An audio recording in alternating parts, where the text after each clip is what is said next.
Welcome back. Get comfortable and let your mind unwind.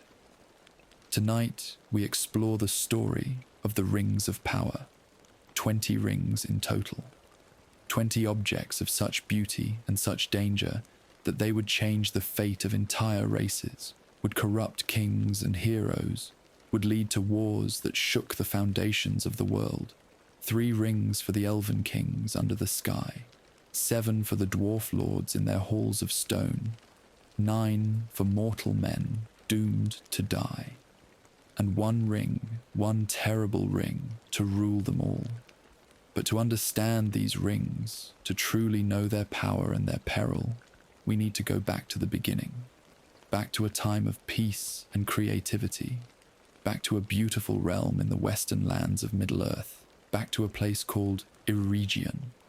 The second age of Middle-earth began after the defeat of Morgoth, the first Dark Lord, the master whom Sauron had served in the ancient days.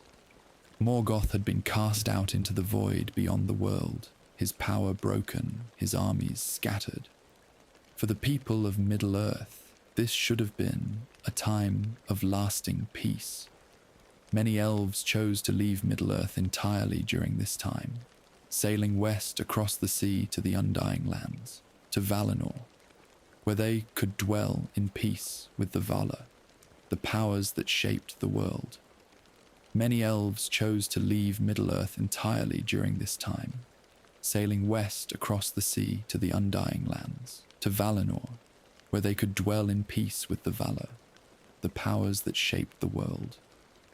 But not all elves left. Some loved Middle-earth too much to abandon it. They had lived there for thousands of years, had walked its forests and mountains, had built homes and kingdoms under its stars. These elves chose to remain, even knowing that Middle-earth was a place of change and eventual fading, a place where even immortal beings would slowly diminish as the ages passed. They wanted to preserve the beauty they had known, to keep the light and glory of the elder days alive in a world that was moving forward into new times. Among these elves were some of the greatest craftsmen and artists of their race, elves who had learned their skills in Valinor itself before coming to Middle-earth. They gathered together in various realms, but one place above all became known for the skill of its people in making beautiful and powerful things. That place was a region called Hollin in the common speech, a land of gentle hills and clear streams lying near the western gates of the dwarf realm of Khazad-dûm, which would later be known as Moria. Eregion was a realm of remarkable beauty. The land itself seemed touched by a special grace, with forests of holly and rowan trees, with meadows of soft grass and flowers that bloomed in colours that seemed more vivid than in other places. The elves who dwelt there built their city, Ost-in-Adil, with great care and love. Every building was designed to blend with the natural landscape, to enhance rather than dominate the beauty that was already there. Fountains played in courtyards, where white stone was carved with intricate patterns of leaves and stars. Gardens grew where elven horticulturists cultivated flowers from both Middle-earth and from ancient Valinor, preserving species that existed nowhere else. But Eregion was famous not just for its beauty, but for its smiths and jewel-wrights. The elves of Eregion called themselves the Gwaith Amirdain, which means the people of the jewel-smiths. They worked in gold and silver, in mithril that came from the dwarf mines nearby, in gems of every kind. They created jewelry of surpassing beauty, yes, but they also pushed the boundaries of what could be done with craft and with the magic that was natural to the elven people. They made things that were both beautiful and functional, objects that held power within them, that could heal or preserve or enhance the natural gifts of those who used them. The friendship between the elves of Eregion and the dwarves of Khazad-dûm was unusual and precious. Elves and dwarves had not always gotten along well in the history of Middle-earth. There had been conflicts, misunderstandings, old grudges that stretched back to the First Age. But in Eregion and Khazad-dûm, during the early Second Age, a different kind of relationship grew. The elves valued the dwarves' skill in mining and in working with metal and stone. The dwarves respected the elves' artistry and their knowledge of making things that went beyond mere physical craft into the realm of enchantment. A road connected Eregion to the western gate of Khazad-dûm, and along this road travelled merchants and craftsmen of both races. They traded goods, yes, but also knowledge and techniques. The dwarves taught the elves about the properties of different metals and ores, about how to work with mithril, that silver-like metal that was stronger than steel, yet could be made as fine as silk. The elves shared their understanding of preservation and making things that could last beyond normal spans of time. Together, the two peoples created things that neither could have made alone. At the heart of this realm, leading the Gwaith y Myrdain, was an elf named Celebrimbor. His name meant Silver Fist, and he was perhaps the greatest craftsman of the Second Age, possibly the greatest elven smith who ever lived in Middle-earth after the First Age hero Feanor. And Celebrimbor carried a heavy heritage, for he was descended from Feanor himself, that brilliant and terrible elf who had created the Silmarils, the three great jewels that contained the light of the two trees of Valinor, and whose theft by Morgoth had led to centuries of war and suffering. Celebrimbor was the son of Curufin, who was one of Feanor's 7 sons, and he carried his grandfather's genius for creating beautiful things. But Celebrimbor had rejected the darkness that had touched his family line. His father and uncles had committed terrible deeds in their obsessive quest to recover the Silmarils, had broken oaths, and turned against their own kin. Celebrimbor had turned away from all of that. He had chosen a different path, using his gifts to create beauty and to help preserve the fading glory of the elves in Middle-earth. In Eregion, Celebrimbor found a purpose that satisfied both his creative nature and his desire to do good. He led the Gwaith y Myrdain with wisdom and skill, encouraging experimentation and innovation, while always maintaining the highest standards of craftsmanship.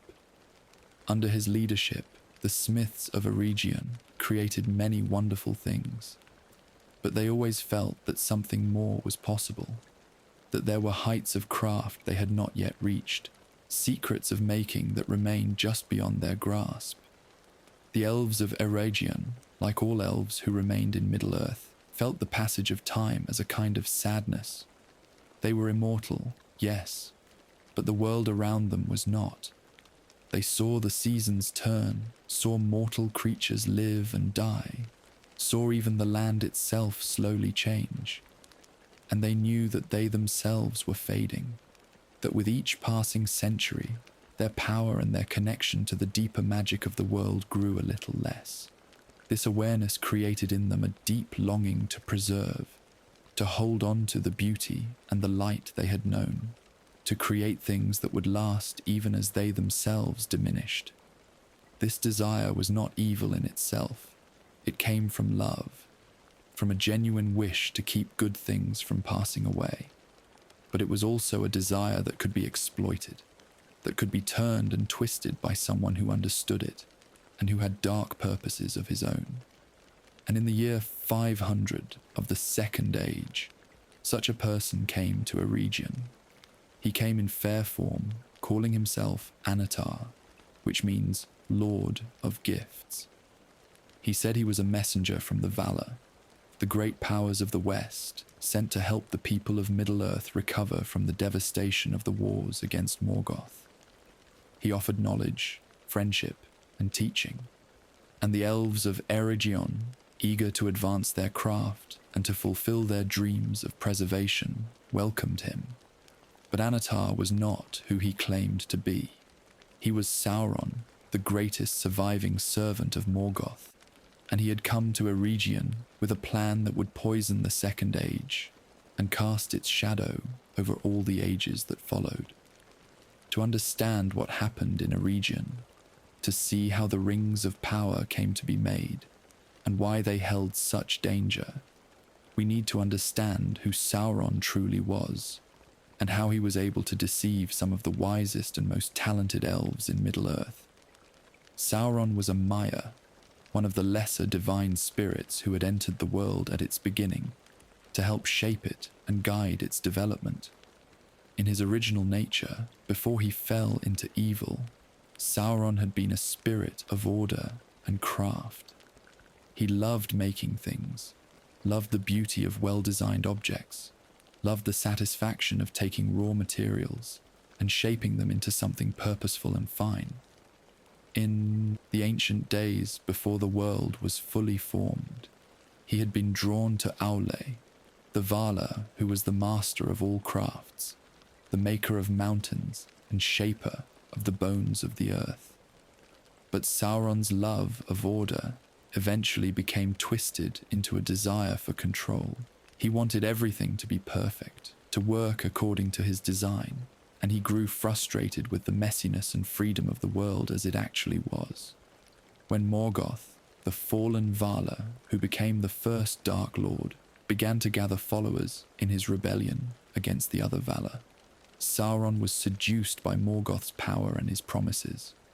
Under Morgoth's influence, Sauron's desire for order became a lust for domination. He convinced himself that the world would be better if it was all controlled, all made to conform to a single will, all brought into perfect subservience. During the First Age, Sauron served Morgoth as his chief lieutenant, as the commander of his fortress of Angband, as the torturer and corrupter of captives. He became skilled in deception, in appearing as something other than what he was, in finding the desires and weaknesses in others and exploiting them.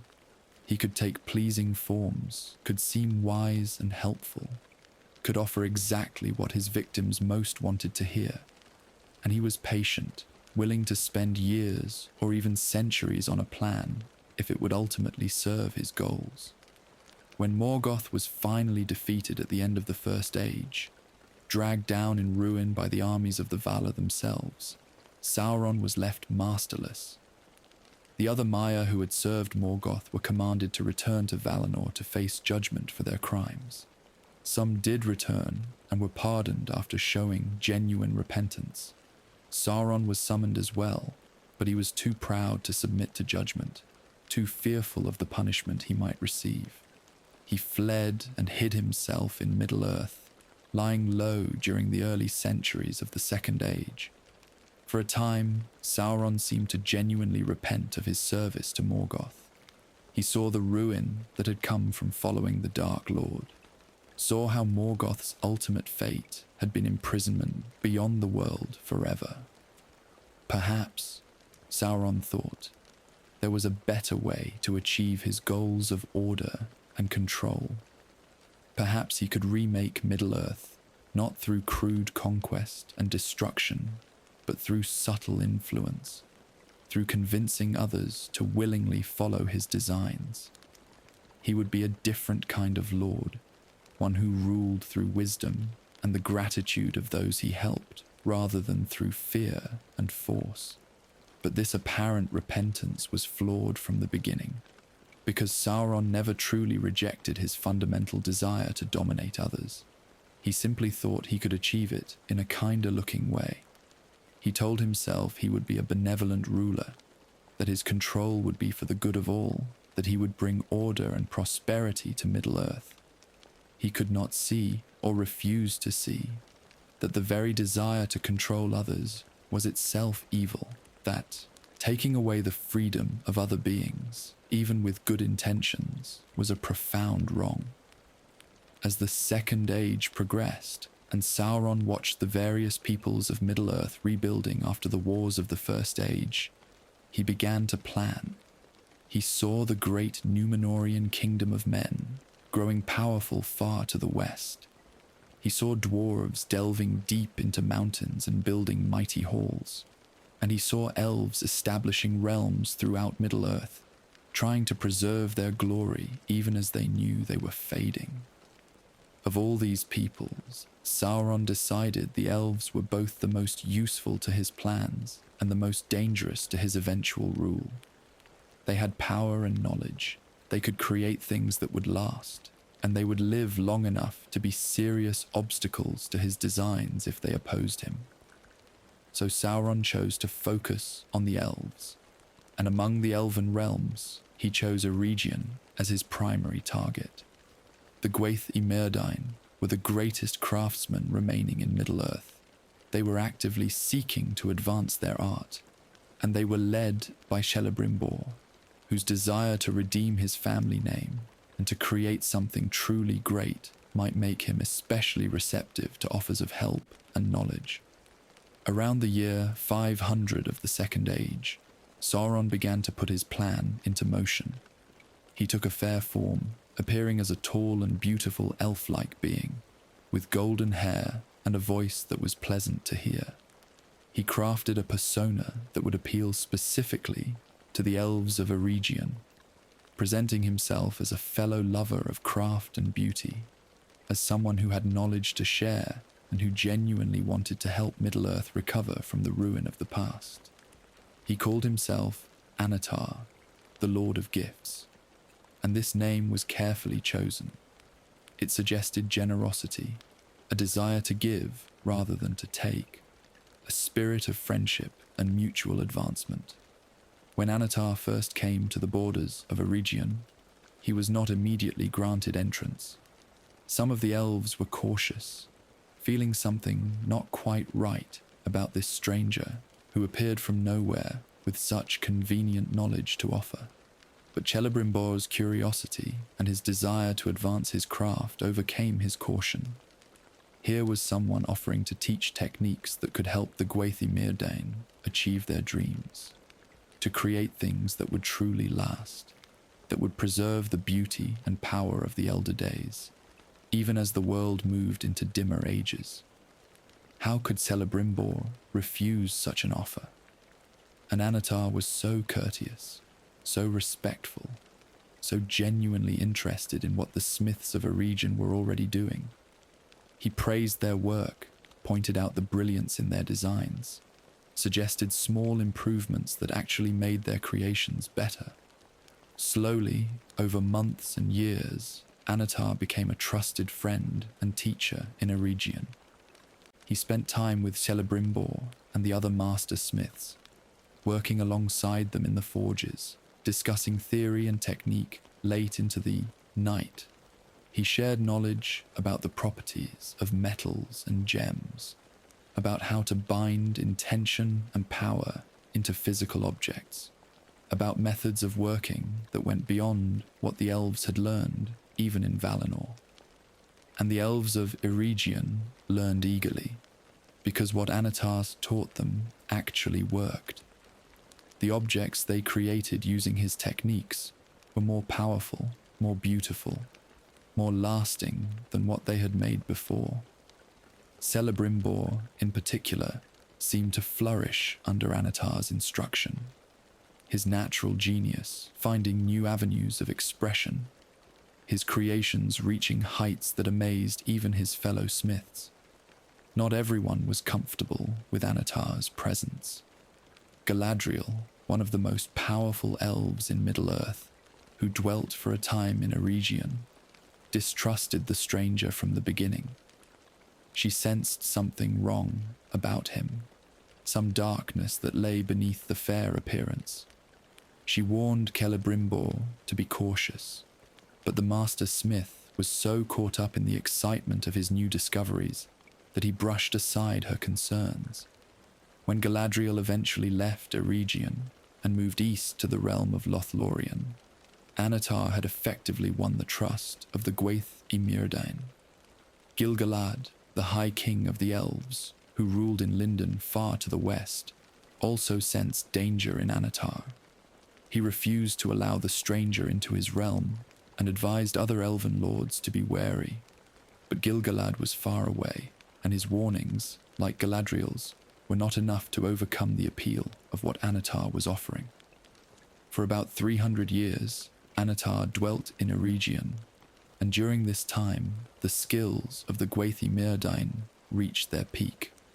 They created rings of power long before the great rings were made, experimental works that tested techniques and theories.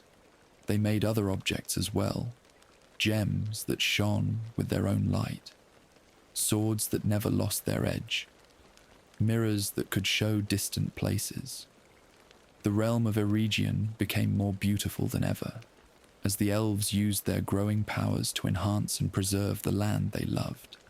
But all of this was building toward Anatar's true goal.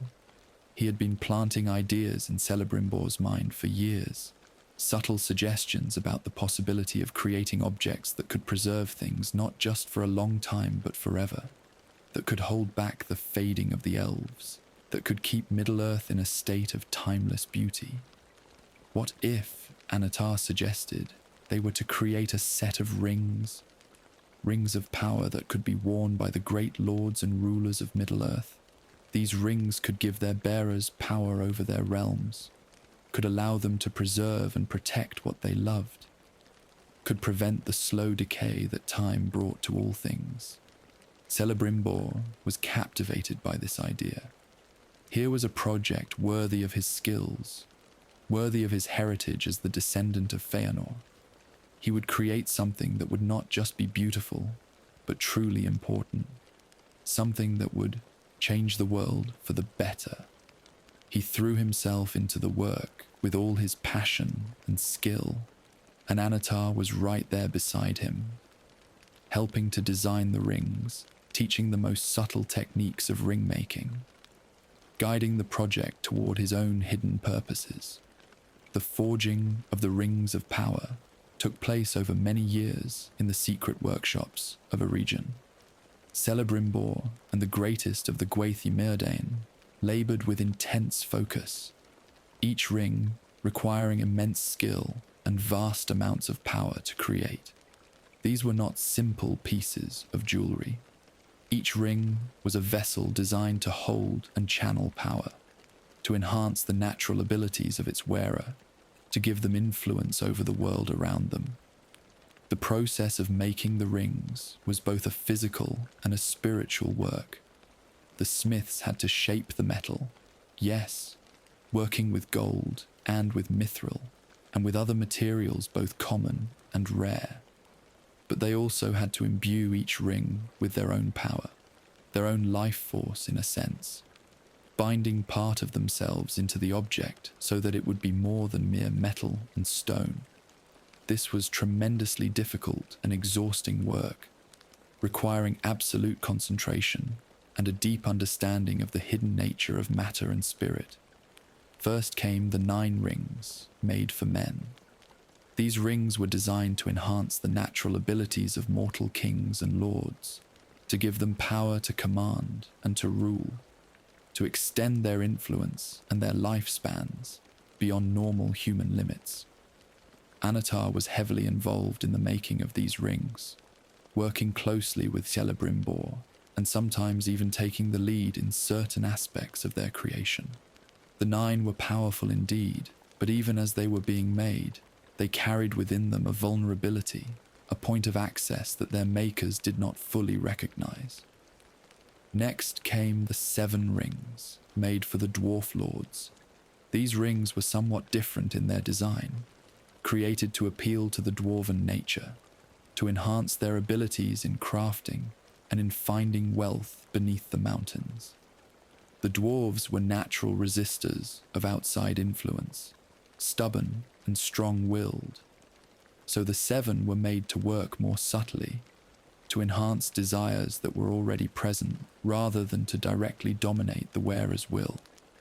The making of these 16 rings took years of work, and by the time they were complete, Celebrimbor and his smiths were exhausted but proud.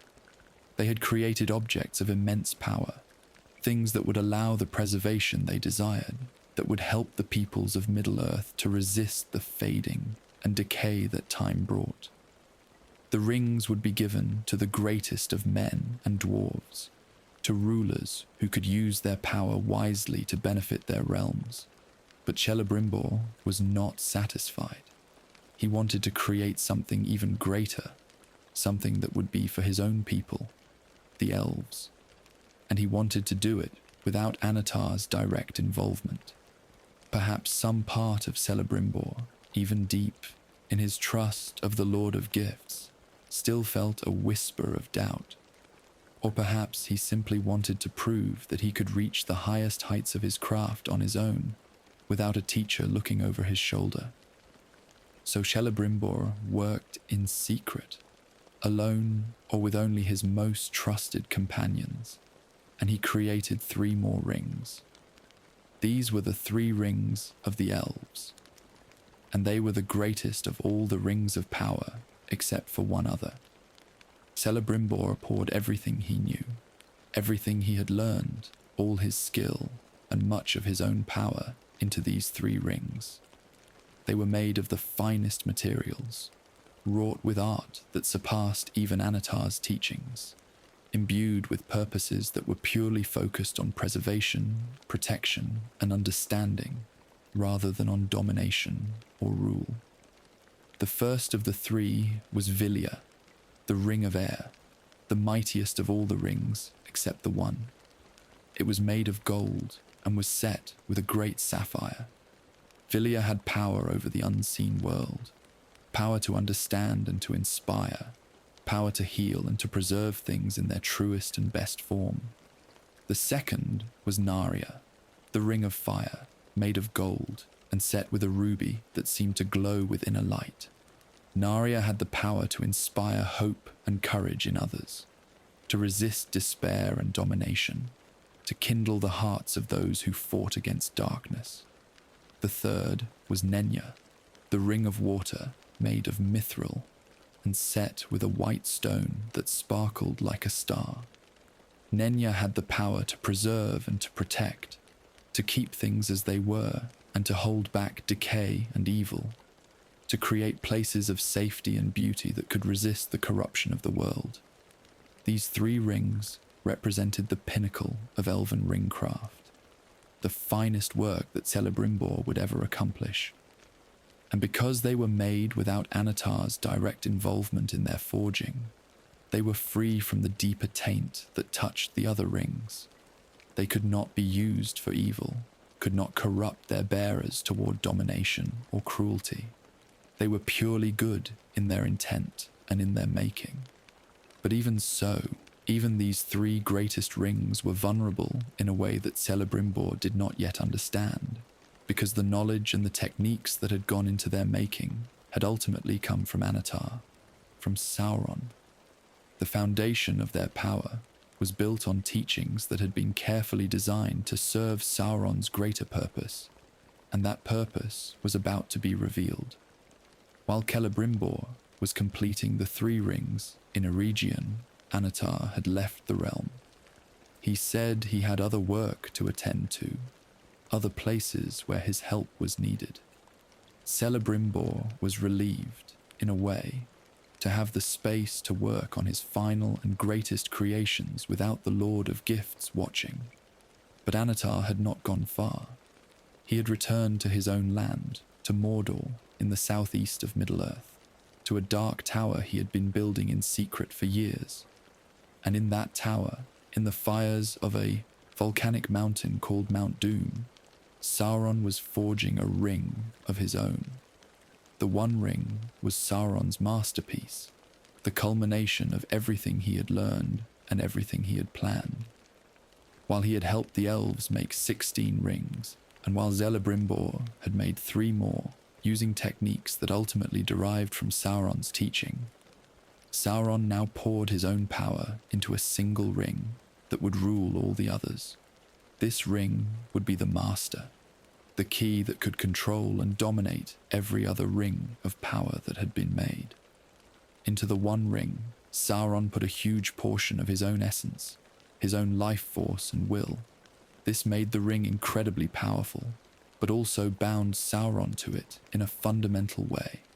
As long as the One Ring existed, Sauron could not be truly destroyed. But if the ring were ever unmade, he would be diminished beyond recovery, reduced to a powerless shadow that could never again take physical form. The One Ring looked deceptively simple. It was a plain golden band, unadorned with gems, seemingly ordinary. But when heated, letters appeared on its surface, written in the black speech that Sauron had created, written in Elvish script. The inscription read, "One ring to rule them all, one ring to find them, one ring to bring them all, and in the darkness bind them." These words were not just decoration. They were a declaration of the ring's purpose and a spell of binding. Through the One Ring, Sauron could perceive the thoughts of anyone wearing one of the other rings of power. He could influence them, could slowly dominate their wills, could turn them into extensions of his own desire and command. The rings that had been made with such good intentions, meant to preserve and to protect, were revealed as traps, as chains that would bind their wearers to the Dark Lord. The moment Sauron first put on the One Ring, the moment he claimed its power and spoke its binding spell, every elf who wore one of the rings of power felt it. The deception was revealed in an instant of terrible clarity. They knew immediately that they had been betrayed, that Anatar was Sauron, that the rings they had made were connected to a master ring that could control them. The elves reacted instantly. Those who wore the 9 and the 7, if any elves had claimed them, cast them off immediately. But most importantly, the bearers of the 3 rings removed them and hid them away. They would not use their rings as long as Sauron possessed the one, because to do so would be to open themselves to his influence and control. Celebrimbor was devastated. He realized the full extent of the deception, understood that everything Anatar had taught him had been designed to lead to this moment. The rings he had made, the greatest works of his life, were tainted. They could not be used for the pure purposes he had intended. His trust had been exploited. His desire to preserve beauty had been turned into a tool for domination. It must have been, like his, worst fears about his family's legacy coming true, as if he had repeated the mistakes of Feanor, despite all his efforts to be different. But the damage was done. The rings of power existed, and they could not simply be unmade, except in the fires where they had been forged. The 9 and the 7 were already spreading into the world, finding their way to men and dwarves who knew nothing of their true nature. And Sauron, revealed now in his true form as a Dark Lord following in Morgoth's footsteps, was moving to secure his dominion over Middle-earth. The power of the Rings of Power lay in their ability to enhance and to preserve, but in ways that ultimately served Sauron's goal of control. Each ring amplified the natural abilities and desires of its wearer, making them more than they had been before. But this amplification came at a terrible cost, a cost that varied depending on which ring was worn and who wore it. The 9 rings given to men were perhaps the most tragic in their effects. Men who received these rings were typically great lords and kings, people who already had power and authority in the world of the Second Age. The rings came to them as gifts, sometimes from Sauron, directly when he appeared to them in fair form, sometimes passed down through less obvious channels. To these men, the rings seemed like blessings, like tools that would help them rule more effectively, that would give them the power to protect their kingdoms and to achieve great things. And at first, the rings did seem to offer only benefits. A man wearing one of the 9 found his senses sharpened, his mind clearer, his ability to command and persuade greatly enhanced. He could see further and understand more than ordinary men. His lifespan extended well beyond normal human years, allowing him to rule for what seemed like ages, accumulating wisdom and power. His realm would often prosper under his enhanced leadership, at least initially. But slowly, over years and decades, the ring would begin to change its bearer. The enhancement of abilities came with a darkening of spirit. The bearer's thoughts would turn increasingly toward domination and control, toward accumulating more power, toward viewing other people as subjects to be commanded, rather than as fellow beings to be respected. The ring fed on ambition and grew it like a disease, until the bearer thought of nothing but expanding his influence and securing his rule. The extended life that the ring gave was not true life, but a kind of unnatural preservation. The bearer would not age in the normal sense, but he was not truly alive either. He existed in a state between life and death, his spirit slowly being consumed by the ring's power and by Sauron's will working through it.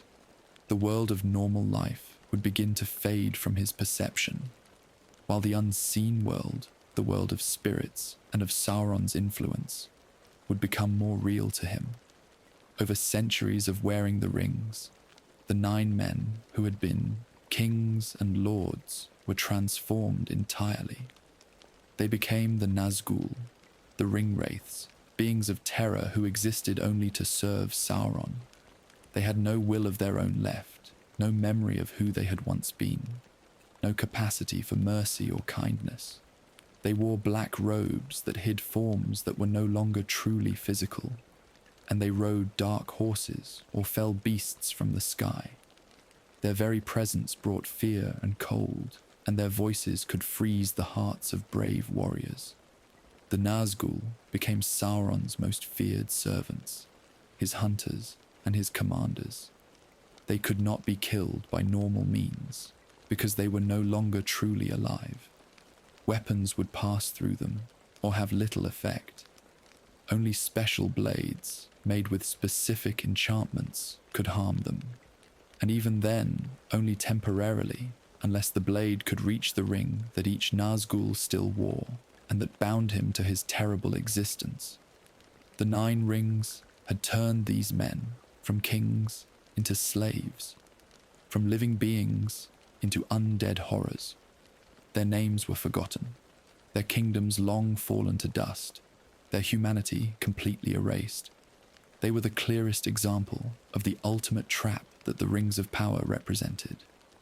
What seemed like a gift that would enhance power and extend life was actually a chain that would bind the bearer to Sauron and ultimately destroy everything that made them who they were. The 7 rings given to the dwarves had a different history and different effects, because dwarves were fundamentally different from men in their nature. Dwarves had been created by the Vala Ole, not by Ilúvatar, who created elves and men, and their spirits were made to be strong and resistant to outside domination. They could not easily be controlled or turned into servants the way men could. When Sauron gave rings to the Dwarf-lords, or when these rings found their way to dwarven kingdoms through trade or conquest or gift, the dwarves who wore them did not fall under Sauron's direct control. Their natural stubbornness and their strong sense of self resisted the ring's attempts to dominate them. A dwarf wearing one of the 7 rings remained himself, remained in control of his own thoughts and decisions. Sauron could not see into his mind the way he could with the bearers of the 9. The dwarf could not be turned into a wraith, could not be enslaved to Sauron's will. But the rings still had power over the dwarves, just power of a different kind. Instead of dominating the wearer directly, the 7 rings worked on the natural dwarven love of craft and treasure. They inflamed these traits, turning healthy appreciation into consuming obsession. A dwarf lord wearing one of the 7 would find his desire for gold and gems growing stronger year by year, becoming an ache that could never be satisfied, no matter how much wealth he accumulated. The rings enhanced the dwarves' natural abilities to find precious metals and gems within the earth.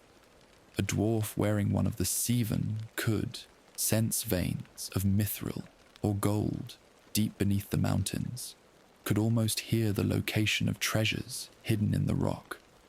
This led to great wealth for the dwarf kingdoms that possessed the rings, but it also led to dangers. The dwarves would dig deeper and deeper into the mountains, sometimes delving into places that should have been left untouched, awakening ancient evils that had lain sleeping in the roots of the world. The most famous example of this was in Khazad-dûm itself, the great dwarf realm that had once been friendly with Eregion. Driven partly by the influence of their ring, the dwarves of Khazad-dûm mined deeper and deeper beneath the misty mountains, searching for mithril. Eventually, they dug too far and too greedily, and they awakened a Balrog, one of the ancient demons of flame and shadow that had served Morgoth in the First Age. This creature, which would later be called Durin's Bane, destroyed the kingdom of Khazad-dûm, killing the king and driving the dwarves from their ancestral home. The realm fell into ruin and became known as Moria, the Black Pit. The rings also brought disaster to the dwarves in another way. The great hoards of treasure that accumulated in kingdoms possessing one of the 7 rings drew the attention of dragons. These terrible creatures, greedy for gold and gems, would attack dwarf strongholds to claim the treasure within. Many dwarf kingdoms fell to dragon attacks during the Second and Third Ages. Their halls burned and their peoples scattered or killed. Over time, the 7 rings were lost one by one. Some were consumed by dragon fire when dragons attacked dwarf kingdoms. The intense heat of dragon flame was one of the few things that could destroy a ring of power, besides the fires of Mount Doom where they had been forged. Other rings were reclaimed by Sauron, taken from Dwarf-lords who had been captured or killed. By the end of the Third Age, Sauron had recovered 3 of the 7, while 4 had been consumed by dragons. None remained in the possession of the dwarves. The 7 rings had not turned the dwarves into slaves as the 9 had done to men, but they had still brought ruin and tragedy. The rings had inflamed greed, had led to reckless delving, and the awakening of ancient evils, had attracted dragons and other threats, and had ultimately contributed to the decline of many proud dwarf kingdoms. Even though the dwarves had resisted the ring's attempts at direct domination, they had not escaped the curse that came with wearing a ring of power made under Sauron's influence. The 3 rings of the elves were different from all the others, and yet they too carried a terrible vulnerability. Vilya, Narya, and Nenya had been made by Celebrimbor alone, without Sauron's direct hand in their forging, and they had been made with purely good intentions. They could not be used for evil, could not corrupt their bearers toward domination or cruelty. The 3 rings enhanced wisdom and understanding. They preserved and protected. They inspired hope and courage.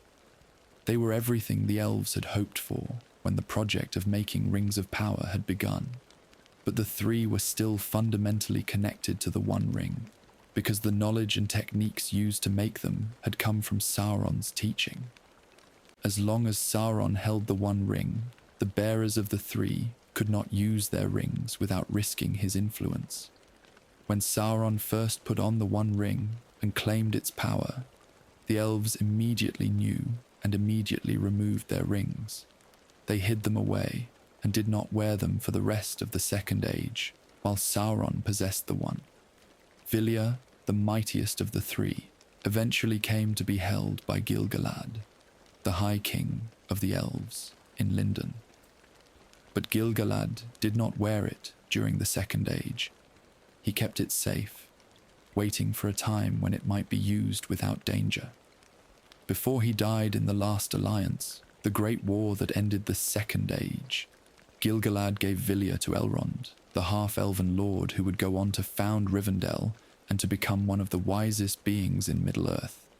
Even then, Elrond did not wear the ring openly, while Sauron still threatened the world. Narnia, the Ring of Fire, had a more mysterious history. Some accounts say it was initially held by Círdan the Shipwright, the ancient elf who kept the grey havens where ships sailed west to the Undying Lands. Círdan was one of the oldest elves in Middle-earth, having been born under starlight before the first rising of the sun and moon. He was wise beyond measure and skilled in predicting future events. When the wizards came to Middle-earth in the Third Age, sent by the Valar to help oppose Sauron, Círdan recognized in Gandalf a spirit of special importance. He gave Narnia to Gandalf, saying that the wizard would have great need of it in the struggles ahead. Nenya, the Ring of Water, came to Galadriel, the great elven lady who had distrusted Sauron from his first appearance as Annatar. Galadriel was one of the most powerful elves in Middle-earth, one of the few who had been born in Valinor, and who had seen the light of the two trees before they were destroyed. She had come to Middle-earth in the First Age, and had remained through all the long years since, dwelling for a time in Eregion before moving to Lothlorien, where she ruled alongside her husband Celeborn. After Sauron was defeated in the last alliance at the end of the Second Age and the One Ring was cut from his hand, the immediate danger passed. Sauron's spirit fled from his body and went into hiding. Without the One Ring, he could not take physical form again for many centuries. And more importantly, without wearing the One Ring, he could not actively use its power to dominate the other rings. This created an opportunity for the bearers of the Three. They could now use their rings without falling under Sauron's control, because he was not actively wielding the one. So in the Third Age, Elrond wore Vilya in Rivendell. Gandalf wore Narnia as he wandered Middle-earth helping the Free Peoples, and Galadriel wore Nenya in Lothlorien. And the power of these three rings became evident in the realms where they were used. Rivendell, the last homely house east of the sea, became a place of wisdom and lore like nowhere else in Middle-earth. The house that Elrond built in the Valley of Imladris was beautiful beyond description, with waterfalls and gardens, with halls where the greatest works of elven craft were preserved, with a library that held knowledge going back to the First Age. But more than just physically beautiful, Rivendell was a place of healing and of counsel. Those who came there burdened with wounds of body or spirit found relief. Great councils were held there, where the wisest of all races gathered to discuss the dangers facing Middle-earth. Much of this was due to Elrond's own wisdom and power, but Vilya enhanced these qualities. The ring helped Elrond to see clearly, to understand the patterns of events, to give counsel that proved true. It also helped protect Rivendell from evil. Dark creatures could not easily find the valley or approach it. The realm was hidden in ways that went beyond mere geography, shielded by power that turned aside enemies and sheltered those who sought refuge there.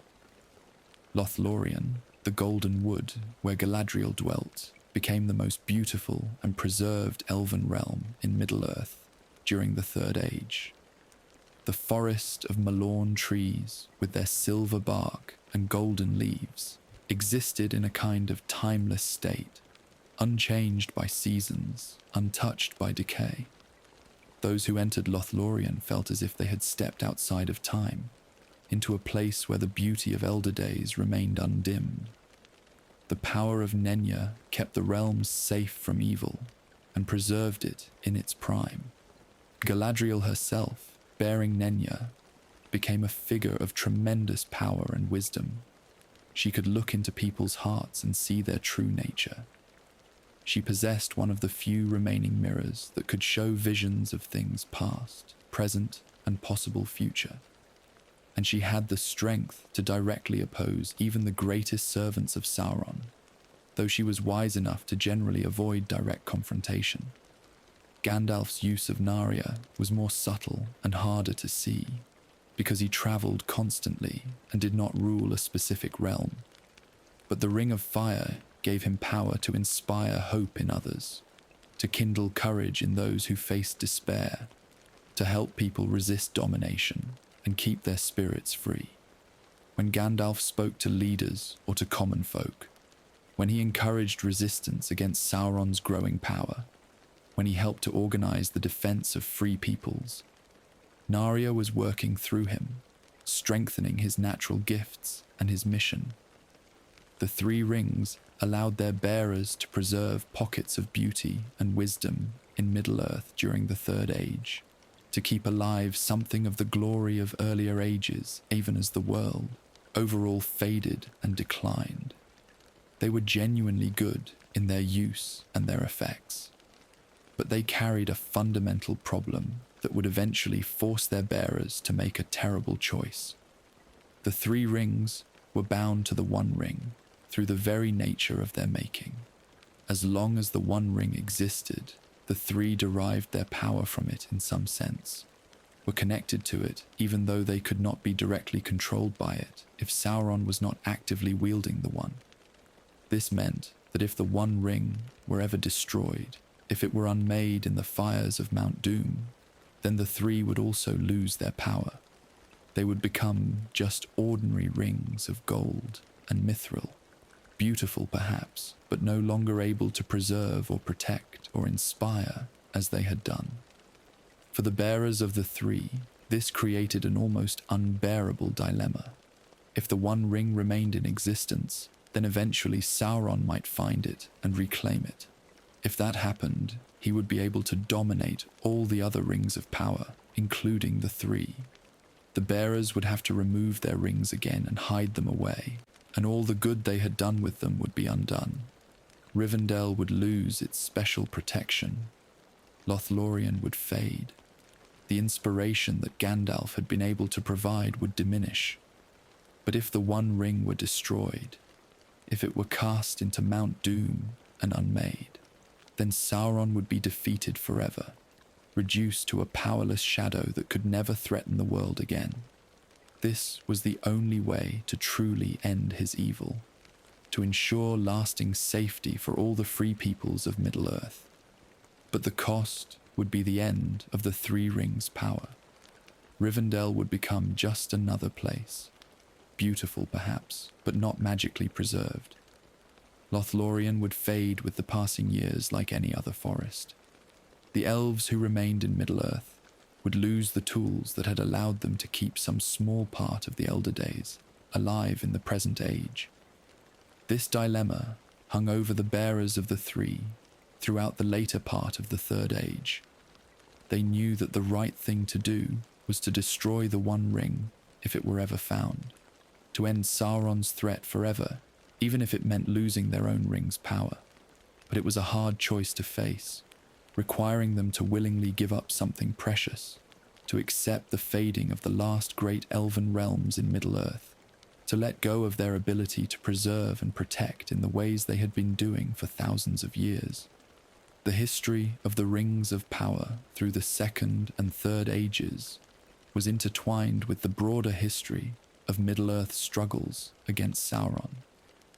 After Sauron forged the One Ring and revealed his true nature, after the elves immediately understood the deception and removed their rings, there was a period of open war. Sauron demanded that all the Rings of Power be given to him, claiming them as his by right, since the knowledge to make them had come from him. The elves refused, absolutely. Celebrimbor and the people of Eregion prepared to defend their realm against the Dark Lord's wrath. They knew they had been deceived, knew that the rings were tainted, but they also knew that giving them to Sauron would be far worse than keeping them hidden. In the year 1695 of the Second Age, Sauron began his assault on Eriador, the region where Eregion lay. His armies poured out of Mordor and swept across the lands, overwhelming the scattered elven realms and the kingdoms of men who stood against him. Sauron's forces were vast and terrible, including orcs and other evil creatures, as well as men who had fallen under his influence and who served him willingly or out of fear. Eregion fought bravely, but was ultimately overmatched. The realm was too small, too focused on craft rather than warfare, to stand against the full might of Mordor. The dwarves of Khazad-dûm tried to help, but they could not prevent the destruction that was coming. Other elven realms, including Gil-galad's kingdom in Lindon, sent aid, but it came too late to save Eregion. In 1697, Sauron's forces broke through Eregion's defences and besieged the city of Ostinedil. The beautiful city, built with such care and love over centuries, was destroyed in the fighting. Buildings were burned, gardens trampled, workshops and forges torn apart. The elves fought desperately, knowing they were defending not just their homes, but also the rings of power that Sauron sought. Celebrimbor was captured by Sauron during the fall of Ostinedil. The Dark Lord tortured the great elven smith, trying to force him to reveal where all the rings of power were hidden. Under unimaginable torment, Celebrimbor revealed the locations of the 9 and the 7, which had already been given to men and dwarves, and were therefore beyond his ability to protect. But he did not reveal the 3. He kept that secret despite all the pain, protecting the location of the greatest rings he had made until the very end. Sauron killed Celebrimbor and used his body as a banner, a terrible declaration of his victory and his power. The master smith, who had wanted to preserve beauty and redeem his family's name, died in agony. His life's work twisted into a tool for evil, his realm destroyed, his people scattered or killed. It was a tragedy that echoed the darkest moments of the First Age, and it marked the end of the greatest centre of elven craft in Middle-earth. But Celebrimbor's sacrifice was not in vain. By protecting the secret of the 3 rings, he ensured that Sauron would never be able to claim them. The rings remained with the elves, hidden and unused during the rest of Sauron's dominion in the Second Age, but preserved for a future time when they might be used to protect and inspire without falling under the Dark Lord's control. The war continued for years after Eregion's fall. Sauron pushed west, conquering more lands, seeking to bring all of Eriador under his control. He wanted to reach Lindon, to destroy Gil-galad's kingdom, and to eliminate the greatest remaining centre of elven power in Middle-earth. But Gil-galad and his forces, aided by Númenórean ships that brought warriors from the great island kingdom of men far to the west, managed to stop Sauron's advance. The war ended in 1699, without a clear victory for either side, with Sauron controlling much of Eriador, but unable to break the elven kingdoms that still resisted him. For more than 1,000 years after this war, Sauron consolidated his power in the eastern and southern lands of Middle-earth.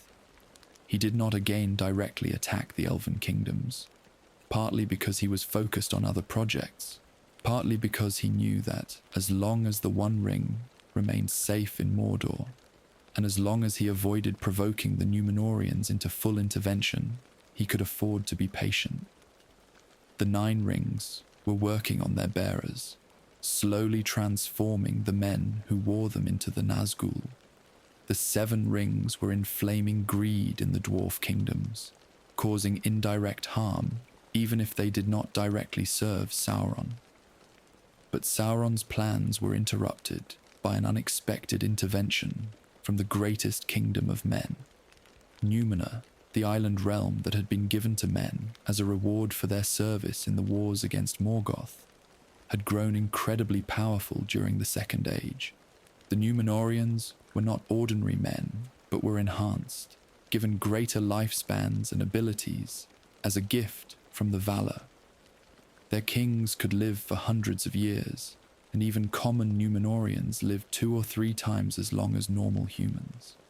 By the 32nd century of the Second Age, Númenor had become so powerful that its kings began to resent the elves and even the Valar themselves. They saw that elves were immortal, while they, even with their extended lives, still eventually died. This seemed unfair to them, and they grew bitter about the ban of the Valar, the command that Númenóreans were not allowed to sail west to the Undying Lands, but must remain in Middle-earth. Ar-Pharazôn, who became king of Númenor in 3255, was proud and ambitious beyond all his predecessors. When he heard that Sauron had declared himself king of men and was ruling vast territories in Middle-earth, Ar-Pharazôn decided this was an insult to Númenor's supremacy. He gathered an enormous army and sailed to Middle-earth to humble Sauron and to demand his submission. When Ar-Pharazôn's fleet arrived in Middle-earth and his armies marched toward Mordor, Sauron saw the vast host arrayed against him and realized he could not win through military force. The Númenóreans were too strong, their armies too large and well-equipped, their warriors too skilled. So Sauron chose a different approach, one that suited his nature better than direct battle. He surrendered without a fight and allowed himself to be taken as a prisoner back to Númenor. But Sauron's surrender was a deception, possibly the most successful deception he ever accomplished. He intended to corrupt Númenor from within, to turn the greatest kingdom of men toward darkness, and to destroy it through its own choices. And incredibly, horribly, he succeeded. In Númenor, Sauron used all his skills of persuasion and manipulation. He appeared humble at first, a prisoner who acknowledged the superiority of the Númenóreans. But slowly, over years, he worked his way into Ar-Pharazôn's confidence, becoming an advisor and eventually the king's most trusted counselor. Sauron flattered the king's pride, encouraged his worst impulses, played on his fears of death and his resentment of the elves and Valar. Sauron taught the Númenóreans to worship Morgoth, his old master, as a god. He convinced them that the Valar had lied to them, that they could achieve immortality if they were brave enough to take it. He encouraged them to cut down Nimloth, the white tree that had been a symbol of their connection to the elves and to the Valar. He helped Ar-Pharazôn build a temple to Morgoth, where human sacrifices were conducted, where the smoke of burning bodies rose to the sky in terrible worship. Finally, Sauron convinced Ar-Pharazôn to do the unthinkable. He persuaded the king to break the ban of the Valar, to gather the greatest fleet Númenor had ever assembled, and to sail west to the Undying Lands to demand immortality from the Valar by force. In 3319 of the Second Age, Ar-Pharazôn did exactly this, leading an armada of ships toward Valinor, ready to make war on the gods themselves if they refused to grant him eternal life. The Valar, faced with this unprecedented rebellion, this invasion of their sacred realm by mortals who had been explicitly forbidden to come there, laid down their governance of the world. They called upon Ilúvatar, the creator of all, to deal with this crisis.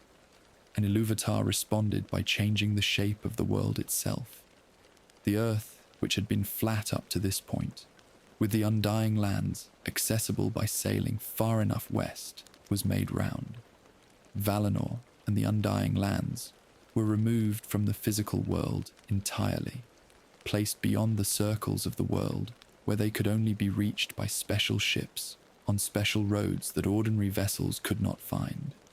Númenor itself was destroyed, swallowed by a great wave and sinking beneath the sea, with all its glory and all its accumulated knowledge and beauty lost forever. The entire island was gone, drowned, with only a handful of survivors who had remained faithful to the Valar and who had prepared ships to escape before the final catastrophe. Ar-Pharazôn and his armada never reached Valinor. When the world changed, the ships and all their occupants were buried under falling hills, trapped forever in what became known as the Caves of the Forgotten. Sauron's physical form was destroyed in the cataclysm that sank Númenor. His spirit fled back to Mordor, but he found that he could no longer take a fair form. From that point on, he would appear only as a terrible dark figure, his ability to deceive through beauty lost forever. The survivors of Númenor who had remained faithful were led by Elendil the Tall and his sons Isildur and Anarion. They had prepared ships ahead of time, having been warned by Amandil, Elendil's father, who had foreseen the doom that was coming. These survivors sailed to Middle-earth and founded kingdoms there. Elendil established Arna in the north, while his sons founded Gondor in the south. These kingdoms of men would become crucial in the ongoing struggle against Sauron, with Númenor destroyed but its surviving people establishing new kingdoms in Middle-earth. With Sauron returned to Mordor and gathering his strength again, the stage was set for the great conflict that would end the Second Age. Sauron, enraged by the loss of his fair form and by the destruction of Númenor which he had worked so hard to corrupt, attacked the new kingdoms of the Númenorian exiles. He wanted to destroy them before they could become strong enough to threaten him. But Sauron had underestimated the resolve of Elendil and Gil-galad, the king of men and the high king of the elves, made a remarkable alliance, bringing together their peoples in a united front against the Dark Lord. This alliance, called the Last Alliance of Elves and Men, gathered the greatest army that had been seen in Middle-earth since the First Age. Elves from Lindon and from Rivendell, where Elrond ruled, joined with men from Arnor and Gondor. Even some dwarves came to add their strength to the alliance. The armies of the Last Alliance marched to Mordor in 3434 of the Second Age. They fought their way across the plains before the Black Gate, struggling against vast hosts of orcs and other evil creatures. The Battle of Dagorlad, fought on the plain before Mordor's gates, was one of the greatest and most terrible battles in history. The fighting lasted for months, and the casualties on both sides were staggering. But eventually, the armies of the Last Alliance broke through and besieged Barad-dûr itself, Sauron's Dark Tower. The siege of Barad-dûr lasted for 7 years. Sauron's fortress was incredibly strong, built with the power of the One Ring, protected by his dark sorceries. The armies of the Last Alliance suffered terribly during those 7 years, from starvation and disease, and constant attacks by Sauron's forces. Many great leaders fell, but they maintained the siege, refusing to give up, knowing that if they failed, Sauron would remain a threat forever. Finally, in 3441, Sauron emerged from Barad-dûr to fight directly. He was terrible in his wrath, wielding power that few could stand against. Gil-galad and Elendil led the assault against him. In the fighting on the slopes of Mount Doom, both were killed. The heat from Sauron's body was so intense that it burned Gil-galad when the Elf King struck him. Elendil was cast down, and his sword Narsil broken beneath him. But even in their deaths, Gil-galad and Elendil succeeded in overthrowing Sauron, in casting him down and defeating his physical form. Isildur, Elendil's son, took up the hilt of his father's broken sword and cut the One Ring from Sauron's hand. With the ring severed from him, Sauron's spirit fled his body and went into hiding. He was defeated, unable to take physical form without the ring, reduced to a shadow that would need centuries to recover any significant power. The war was won. The Last Alliance had succeeded, where many had thought success impossible. Sauron was defeated, his armies scattered, his power broken. But then came a moment that would have consequences lasting for more than 3,000 years. Elrond and Círdan, who had survived the war, urged Isildur to cast the One Ring into the fires of Mount Doom to destroy it forever and ensure that Sauron could never return to full power. They stood right there on the slopes of Eregion, with the cracks of doom nearby, where the ring had been forged and where it could be unmade. But Isildur refused. The ring had already begun to work on him, even in the brief time he had held it. He claimed it as Weregild, as compensation for the deaths of his father and brother.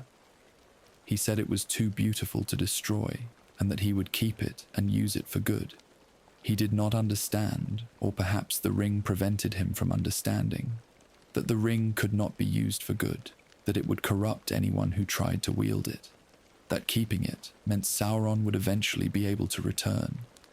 Isildur took the ring north with him as he travelled back to Arnor to take up his father's crown, but he never reached his kingdom. In the second year of the Third Age, as Isildur and his men travelled through the Vale of Anduin, they were ambushed by orcs. The attack came suddenly, overwhelming Isildur's small guard. In desperation, Isildur put on the ring to make himself invisible and tried to escape by swimming across the river. But the ring betrayed him.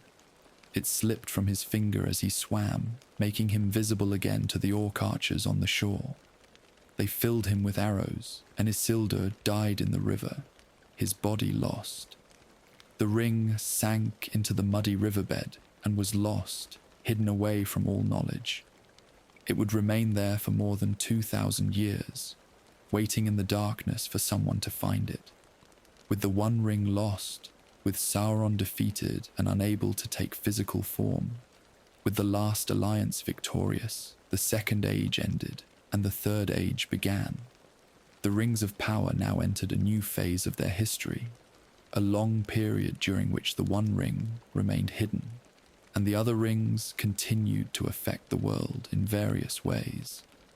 The 9 rings, worn by men who had long since transformed into the Nazgûl, remained in their bearers' possession, but with Sauron defeated and unable to direct them, the Nazgûl went into a kind of hibernation.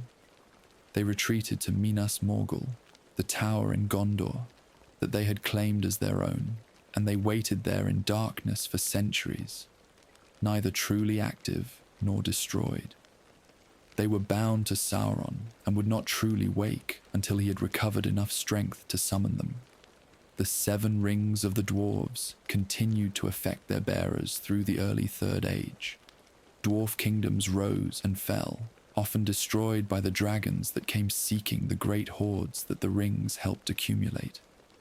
As mentioned earlier, Khazad-dûm fell when the dwarves delved too deep and awakened the Balrog, though this took place in the year 1098, quite late in the Third Age. Over the centuries, the 7 rings were gradually lost, consumed by dragonfire, or recaptured by Sauron's servants when they ventured forth to seek them. The 3 rings remained hidden during the early Third Age. Their bearers did not wear them while Sauron still had any significant power, cautious about the connection between all the rings of power and the One. But as centuries passed and Sauron showed no signs of returning to strength, as he remained a powerless shadow, hiding in some unknown location, the bearers of the 3 began to hope that perhaps it was safe to use their rings again. Slowly, carefully, the 3 were taken from their hiding places. Gil-galad had given Vilya to Elrond before dying in the last alliance, and now Elrond began to wear it in Rivendell. Círdan still held Narya, though he would eventually pass it to Gandalf when the wizards arrived around the year 1000 of the Third Age. Galadriel wore Nenya in Lothlorien, using its power to preserve and protect the Golden Wood. With the 3 rings in use, the realms where they were worn flourished in remarkable ways. Rivendell became even more strongly a centre of lore and healing, a refuge where those fleeing from danger could find shelter. Lothlorien became an island of timeless beauty, a place where the darkness spreading over Middle-earth could not reach. And wherever Gandalf went, he brought hope and courage, inspiring resistance against the growing shadow. even when that shadow had not yet taken clear form. But Sauron was not gone, only diminished. His spirit had fled to dark hiding places after his defeat, first to the forest of Mirkwood, where he slowly gathered strength, then eventually back to Mordor, where he rebuilt his power base. He could not take full physical form without the One Ring, but he could still act through his servants, could still spread evil and corruption through the world. Around the year 1000, he began to be known as the Necromancer, a dark sorcerer dwelling in the stronghold of Dol Guldur in southern Mirkwood. His influence slowly grew, a creeping shadow that turned Mirkwood from a green and pleasant forest into a dark and dangerous place, haunted by evil creatures. The White Council, a gathering of the wise including Gandalf, Saruman, Elrond, and Galadriel, eventually realized that the Necromancer was actually Sauron returned. They attacked Dol Guldur in the year 2941 and drove him out, forcing him to flee. But by this time, Sauron was ready to abandon Dol Guldur anyway. He returned openly to Mordor, declared himself, and began to rebuild his old power base. He was still not at full strength without the One Ring, but he was strong enough to be a dire threat to all of Middle-earth. It was during the time when Sauron dwelt in Dol Guldur that the One Ring was found. In the year 2463 of the Third Age, two hobbit-like creatures named Déagol and Sméagol were fishing in the river Anduin. Déagol's hook caught on something, and he was pulled into the water. When he surfaced, he held in his hand a beautiful golden ring that he had found in the mud of the riverbed. The ring was the One Ring, lost since Isildur's death more than 2,000 years before, and the moment Déagol found it, the ring began to work on him and his companion. Sméagol saw the ring and immediately wanted it, with an intensity that shocked them both. When Déagol refused to simply give it to him as a birthday present, Sméagol strangled his friend and took the ring from his dead body. It was murder, born of sudden, overwhelming desire, the ring already exerting its corrupting influence. Sméagol took the ring and went into hiding. He found that when he wore it, he became invisible, and he used this power to sneak around and cause mischief, stealing things and learning secrets. But the ring was poisoning him. His family and friends came to hate and fear him. They called him Gollum because of the horrible swallowing sound he made in his throat. Eventually, Sméagol was driven away from his home entirely, shunned by everyone who knew him. Gollum fled into the misty mountains and found his way into the depths beneath them. He lived there in the darkness for hundreds of years, the ring extending his life far beyond natural limits, but at terrible cost. He became a twisted, corrupted creature, obsessed with the ring, which he called his precious. His body changed, becoming pale and thin, his eyes growing large to see in the dark, his grip becoming unnaturally strong. His mind deteriorated, split into multiple personalities that argued with each other. He ate raw fish and sometimes goblins, living in utter isolation, except when he hunted, or when the occasional lost traveler stumbled into his domain. For nearly 500 years, Gollum possessed the ring in the depths beneath the misty mountains, hidden from all knowledge. While above him, the world continued to change and Sauron slowly grew in power. The ring was effectively lost again during this time, removed from the game board, unable to return to its maker, but also unable to be destroyed. It waited in the darkness with its corrupted bearer, biding its time. Then, in the year 2941 of the Third Age, something unexpected happened. A hobbit named Bilbo Baggins, travelling with a company of dwarves on a quest to reclaim their homeland from the dragon Smaug, became separated from his companions in the tunnels beneath the misty mountains. Lost in the dark, stumbling along trying to find his way out, Bilbo's hand touched something small and smooth on the tunnel floor. He picked it up without thinking much about it and put it in his pocket. It was a ring, a plain gold ring that seemed ordinary enough. The ring had slipped from Gollum's finger, or perhaps it had deliberately left him. There are theories that the ring, sensing that Sauron was growing stronger and was beginning to search for it, wanted to be found, wanted to move toward its master. Gollum might have been a useful bearer when the ring needed to hide, but now the ring needed to travel, and Gollum never left his cave system. So the ring abandoned him and allowed itself to be found by someone who was actually going somewhere. Bilbo encountered Gollum shortly after finding the ring. In the darkness, unable to see each other clearly, they played a riddle game with Bilbo's life as the stakes. If Gollum won, he would eat Bilbo. If Bilbo won, Gollum would show him the way out. During the game, Bilbo nervously fiddled with the ring in his pocket and accidentally put it on. He became invisible, and when Gollum came to attack him after the riddle game ended, Gollum couldn't find him. Bilbo, wearing the ring and invisible, followed Gollum as the creature rushed toward the exit, fearful that Bilbo had found the way out and was escaping. Bilbo leaped over Gollum and ran for the exit, using the ring's power without fully understanding what he had found. Behind him, Gollum's howls of rage and anguish echoed through the tunnels as he realized his precious was gone. Bilbo escaped into the light and eventually rejoined the dwarves, but he kept the ring secret, telling them, and even Gandalf, a false story about how he had obtained it. The ring was already working on him, making him possessive and secretive, though its effects on a hobbit were slower and less dramatic than on most other beings. Bilbo carried the ring with him through the rest of his adventure. He used it to escape from danger multiple times, to sneak past enemies, to become invisible when needed. When he returned to the Shire after his journey, he brought the ring home with him and kept it hidden.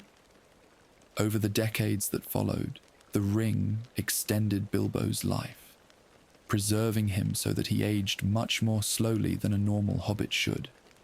But it also began to weigh on him, to feel like a burden that he couldn't quite shake, though he didn't understand why. Gandalf, who visited Bilbo occasionally over the years, began to grow suspicious about the ring Bilbo had found. Something about Bilbo's story didn't quite add up, and Gandalf had a nagging feeling that this was not just an ordinary magic ring. He began to research, to dig through old records and forgotten lore, trying to understand what Bilbo might have found. His investigations took years, but eventually he came to a terrifying conclusion.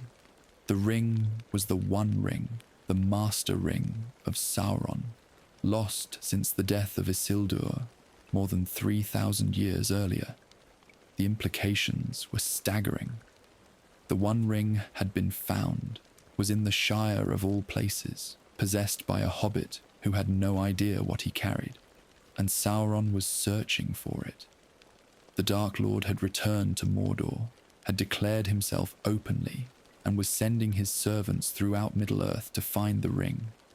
He had tortured Gollum and learned that a creature called Baggins from the Shire had stolen his precious.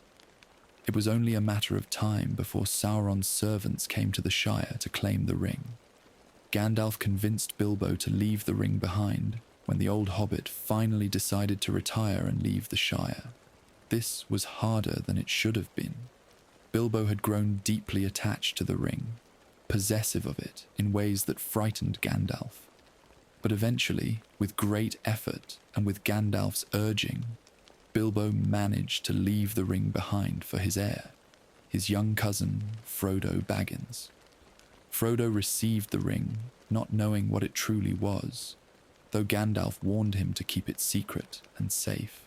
For 17 years, Frodo kept the ring hidden, using it rarely, while Gandalf travelled far and wide, confirming his fears and gathering information.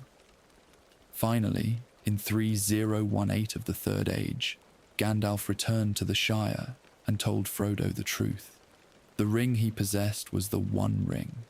Sauron was searching for it, and if Sauron ever reclaimed it, he would have the power to dominate all of Middle-earth, to control the other rings of power, to enslave all free peoples to his will.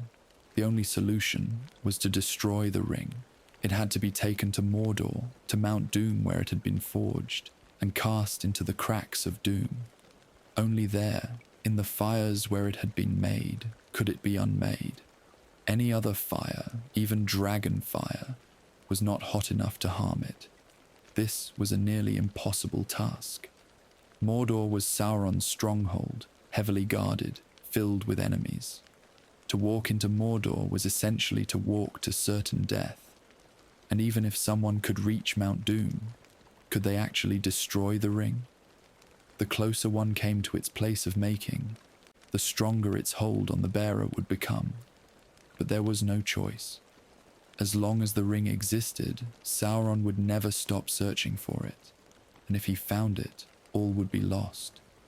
Frodo, showing courage that seemed impossible for such a small and peaceful creature, agreed to take the ring to Mordor and destroy it. He was joined by a fellowship of companions. Gandalf the Wizard, who had become one of the greatest opponents of Sauron. Aragorn, the heir of Isildur, a ranger who was secretly the rightful king of Gondor. Boromir, a great warrior from Gondor. Legolas, an elf prince from Mirkwood. Gimli, a dwarf from the Lonely Mountain. And 3 other hobbits, Frodo's loyal friends, Sam, Merry, and Pippin. This Fellowship of the Ring set out from Rivendell, where a great council had been held to decide what must be done about the ring. They travelled south, trying to reach Mordor, but they faced constant danger. The 9 Nazgûl, now fully awakened and serving Sauron again, hunted for the ring and its bearer. Saruman, the head of Gandalf's Order of Wizards, had betrayed them and allied with Sauron, seeking the ring for himself. The very journey was perilous, through mountains and forests where enemies lurked. The fellowship was broken when they reached Amun-Hen. Boromir, driven mad by the ring's influence, tried to take it from Frodo by force. Frodo realized that the ring would corrupt anyone who traveled with him, that even his well-meaning companions could not fully resist its power. He decided to continue alone, but his friend Sam insisted on coming with him. The 2 hobbits set out for Mordor by themselves, while the rest of the fellowship scattered, dealing with other threats and trying to give Frodo time to complete his mission. Frodo and Sam's journey to Mordor was long and incredibly difficult. They were captured briefly by Boromir's brother Faramir, but he released them when he understood their mission. They were guided, unwillingly at first, by Gollum, whom they had captured and who offered to show them a secret way into Mordor. Gollum's guidance was both helpful and treacherous. He did know a way into Mordor that was less guarded than the main gates, but he also planned to betray the hobbits to Shelob, a giant spider creature, hoping she would kill them so he could reclaim his precious. The plan nearly succeeded. Shelob attacked Frodo and stung him, and Sam thought his master was dead. But Frodo was only paralyzed, and Sam, showing extraordinary courage, drove Shelob off and then rescued Frodo from the orcs who had captured his seemingly dead body. The 2 hobbits, battered and exhausted, finally entered Mordor itself and began the last stage of their journey to Mount Doom. While Frodo and Sam struggled toward their goal, the rest of Middle-earth was engulfed in war. Sauron, not knowing exactly where the ring was, but knowing his enemies were trying to destroy it, launched a massive assault on Gondor, trying to destroy the kingdoms of men before they could threaten his plans. The Battle of the Pelennor Fields saw the greatest army Sauron had assembled since the last alliance attacking Minas Tirith, the capital of Gondor. The Rohirrim, the Horse Lords from the north, rode to Gondor's aid, and together with the forces of Gondor, and with Aragorn's arrival with reinforcements from the south, they managed to defeat Sauron's army. But this was only a temporary victory. Sauron had more forces, more armies waiting in Mordor, to buy Frodo more time, to keep Sauron's attention away from his own borders where two small hobbits were trying to sneak to Mount Doom. Aragorn made a desperate decision. He gathered the remaining forces of Gondor and Rohan and marched directly to the Black Gate of Mordor, challenging Sauron openly. It was a suicide mission, meant only to draw Sauron's gaze away from his own lands long enough for Frodo to complete his task. Inside Mordor, Frodo and Sam climbed the slopes of Mount Doom. Every step was agony. They were exhausted, starving, dying of thirst. The ring was heavier than ever, a physical and spiritual weight that crushed Frodo's will and sapped his strength. But Sam was there, literally carrying Frodo when his master could no longer walk on his own, encouraging him, refusing to give up even when all seemed lost. They reached the cracks of Doom, the chamber inside Mount Doom, where the ring had been forged more than 3,000 years earlier. This was the moment everything had been building toward. All the struggles, all the deaths, all the battles and journeys and sacrifices, all of it came down to this. Frodo stood at the edge of the pit, where the fires of creation still burned. All he had to do was drop the ring into those fires, and it would be destroyed. Sauron would be defeated forever.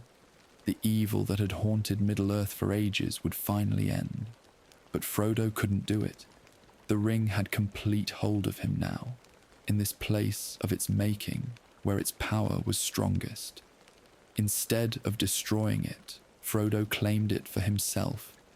He put it on, declaring it his own, and became invisible.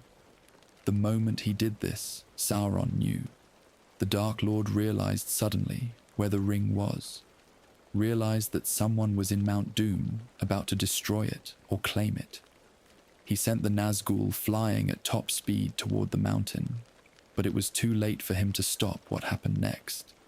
Gollum, who had been following Frodo and Sam, attacked Frodo and bit off his finger to get the ring. Gollum had the ring again, his precious finally reclaimed, and he danced with joy at the edge of the precipice. But in his excitement, he lost his balance and fell into the fires, still clutching the ring. The One Ring, after existing for more than 5,000 years, after causing so much death and corruption and suffering, fell into the cracks of doom and was unmade. The effect was immediate and catastrophic. Sauron, who had put so much of his own essence into the ring, was destroyed. His spirit was dispersed, reduced to a powerless shadow that would blow on the winds forever, unable to take form or influence anything ever again. Barad-dûr, his great tower that had been built with the ring's power, crumbled and fell. The Nazgûl, bound to Sauron through their 9 rings, were destroyed, their forms dissolving into nothing. Across Mordor, the armies of Sauron fell into confusion and despair, their master suddenly gone, their unifying purpose evaporated.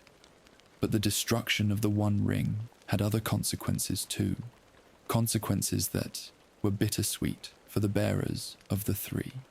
The moment the One Ring was destroyed, the 3 rings of the elves lost their power. Vilya, Narya, and Nenya became just beautiful ornaments, no longer able to preserve or protect or inspire, as they had done for thousands of years. In Rivendell, Elrond felt Vilya's power fade. The special protection that had kept the valley hidden and safe was gone. The healing abilities that had been enhanced by the ring's power diminished. Rivendell would remain beautiful, yes, and Elrond would remain wise and skilled in healing. But the extraordinary preservation that had kept the realm untouched by time was ended. In Lothlorien, Galadriel felt Nenya's power leave. The golden wood would begin to fade like any other forest, subject to the normal passage of seasons and years. The timeless quality that had made Lothlorien feel like a piece of the elder days, preserved in the present, was gone. Galadriel had known this would happen, had chosen it willingly by supporting the quest to destroy the ring, but it was still a loss that hurt deeply. Gandalf felt Naria's power fade. The ring had enhanced his natural abilities, had helped him inspire hope and courage in others. Now those effects would diminish. He would still be wise and powerful, still be Gandalf, but the extra boost that Narya had provided was gone. For the elves, the destruction of the One Ring meant both victory and defeat. Sauron was gone forever, yes, and that was worth celebrating. The great evil that had threatened all of Middle-earth for ages was ended, but the cost was the fading of the last great elven realms, the end of their ability to preserve pieces of their ancient glory in the younger world. The time of the elves in Middle-earth was clearly ending. They had fought their last great war, had made their final stand against darkness, and now they would fade, would diminish, would eventually sail west to the Undying Lands and leave Middle-earth to men and the other younger races. The 7 rings of the dwarves were already gone by this time, consumed by dragons or reclaimed by Sauron over the centuries. Their loss had contributed to the decline of the great dwarf kingdoms, though the dwarves themselves endured, as stubborn and resilient as the stone they loved to work. The 9 rings, worn by the Nazgûl, were destroyed along with their bearers when the One Ring was unmade. The wraiths who had once been great kings of men were finally released from their terrible existence, though whether any part of their original selves remained to find peace in death after so many centuries of corruption is unknown. In the aftermath of the ring's destruction and Sauron's defeat, Middle-earth entered a new age. The Fourth Age began, an age that would be dominated by men rather than by elves. Aragorn was crowned as King Elessar, reuniting the kingdoms of Arnor and Gondor that had been divided since the death of Isildur. He ruled wisely and well for more than a century, bringing peace and prosperity to his realms. The elves began their long farewell to Middle-earth. Galadriel and Elrond, who had carried the weight of leadership and guardianship for thousands of years, finally allowed themselves to rest.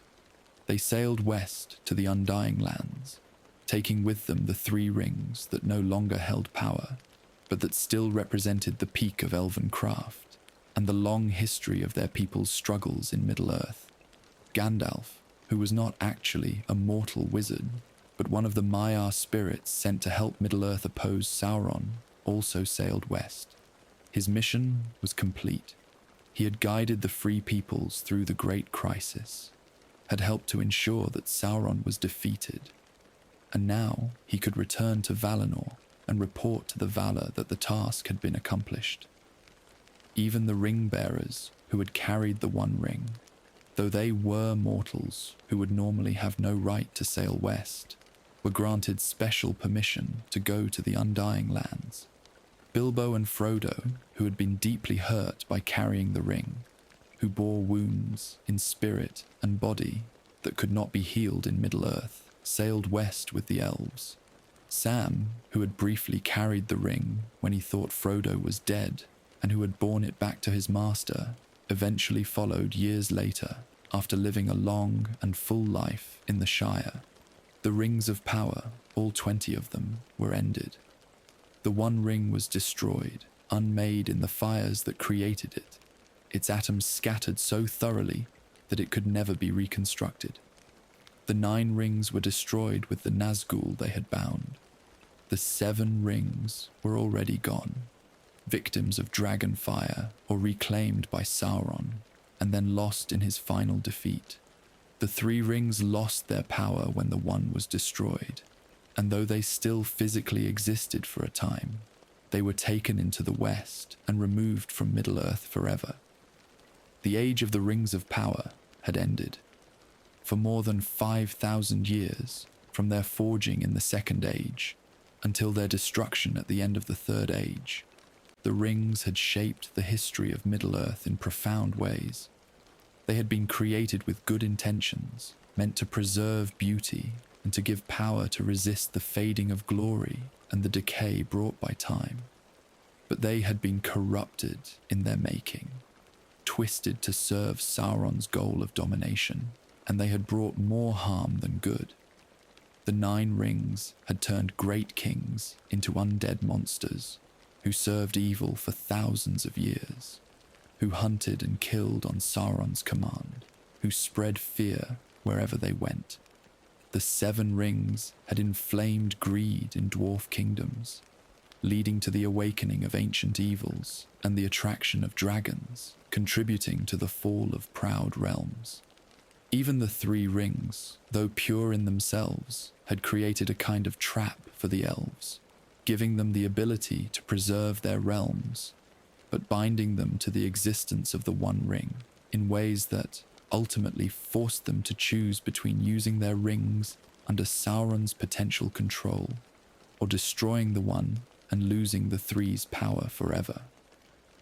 Looking back at the full history of the Rings of Power, we can see how central they were to the story of Middle-earth in the Second and Third Ages. Nearly every major event in those ages was connected in some way to the rings. The War of the Elves and Sauron, which destroyed Eregion and killed Celebrimbor, happened because of Sauron's attempt to claim all the rings. The corruption of Numenor, which led to the sinking of the greatest kingdom of men, happened because Sauron wanted revenge and sought to prevent Numenor from interfering with his plans to recover the rings and dominate Middle-earth. The last alliance, the Great War that ended the Second Age, was fought to stop Sauron, who was trying to rule all of Middle-earth with the power of the One Ring. Isildur's decision not to destroy the ring when he had the chance led to his death, and to the ring being lost for thousands of years. The finding of the ring by Gollum, and then by Bilbo, set in motion the events that would eventually lead to the War of the Ring and Sauron's final defeat. The Rings of Power also represent one of the great themes of Tolkien's work, the danger of seeking power even with good intentions. Celebrimbor and the elves of Eregion wanted to preserve beauty, wanted to protect what they loved from decay and fading. This was not an evil desire, but their willingness to accept help from Sauron, their eagerness to learn techniques that would give them the power they sought, led them into a trap. The rings they made, even those made without Sauron's direct involvement, became tools of domination and corruption. The men who received the 9 rings wanted to rule wisely, wanted to protect their kingdoms, wanted to extend their lives so they could continue to guide their people. These were understandable desires, but by accepting the rings, by putting them on and using their power, these men opened themselves to corruption. They were slowly transformed into creatures of evil, losing everything that made them human, becoming slaves to the Dark Lord they might have opposed if they had never touched the rings. Even the elves who bore the 3 rings, though they used them only for good, and though they were never corrupted by them, still had to make difficult choices because of them. They had to choose between using the rings and risking Sauron's control, or hiding the rings and losing the ability to preserve their realms. Ultimately, they had to choose between keeping the Three's power and defeating Sauron forever. They chose rightly, chose to support the destruction of the One Ring, even though it meant losing the Three's power. But it was a choice that required them to give up something precious and to accept the fading of the last great elven kingdoms in Middle-earth. The physical making of the rings was a wonder of craft and of magic. Each ring was a masterpiece, designed and forged with immense skill and imbued with power drawn from the very life force of its makers. The techniques used to create them represented the peak of what could be achieved in Middle-earth through the combination of physical craft and spiritual power. The rings were beautiful objects, perfectly made, designed to last forever under normal circumstances. The gold from which most of the rings were made was not ordinary gold. It had been refined and prepared through secret processes, enhanced to be able to hold and channel power. The gems set in some of the rings, particularly in the three, were not ordinary stones, but were specially chosen or created for their ability to focus and amplify particular kinds of magic. The very act of shaping the rings, of forming the metal and setting the stones, was itself a kind of spell work, binding intention and power into the physical form. When Celebrimbor made the three rings, he worked in states of deep concentration that lasted for weeks or months at a time. He poured not just his skill, but part of his very self into each ring, binding his own power and wisdom into the objects he was creating. This made the rings incredibly potent, but it also meant that their destruction, had Celebrimbor lived to see it, would have been deeply painful, like losing a part of himself. Sauron's forging of the One Ring was similar, but even more extreme. He put so much of himself into the One Ring that he became permanently bound to it. The ring was not just a tool he had made, but was in some sense a part of him, an external piece of his soul and power. This made the One Ring incredibly powerful, able to dominate all the other rings and to greatly enhance Sauron's already formidable abilities. But it also created a vulnerability. As long as the ring existed, Sauron could not be truly destroyed. But if the ring were unmade, Sauron would be diminished beyond recovery. The appearance of the rings varied. The One Ring looked deceptively simple, just a plain gold band, though when heated, it revealed the inscription in the black speech that declared its purpose. The 9 rings and the 7 rings were probably more ornate, designed to appeal to the men and dwarves who would wear them, though their exact appearances are not fully described in the histories. The 3 rings of the elves were the most beautiful of all, each one a work of art that would be admired even without its magical properties. Vilya, the Ring of Air, was described as having a great sapphire, a stone of deep blue that seemed to hold the colour of the sky within it. Narya, the Ring of Fire, had a ruby that glowed with inner warmth, seeming almost alive with flame. Nenya, the Ring of Water, was made of mithril rather than gold, that rare silver-like metal that was stronger than steel, yet could be made as delicate as silk. It was set with a white stone, possibly a diamond, that sparkled with a pure cold light like starlight reflected on water. The powers of the rings were tied to their nature and to the intentions of their makers. The 9 and the 7 enhanced the natural abilities of their wearers, but also worked to corrupt them or to inflame their less noble desires.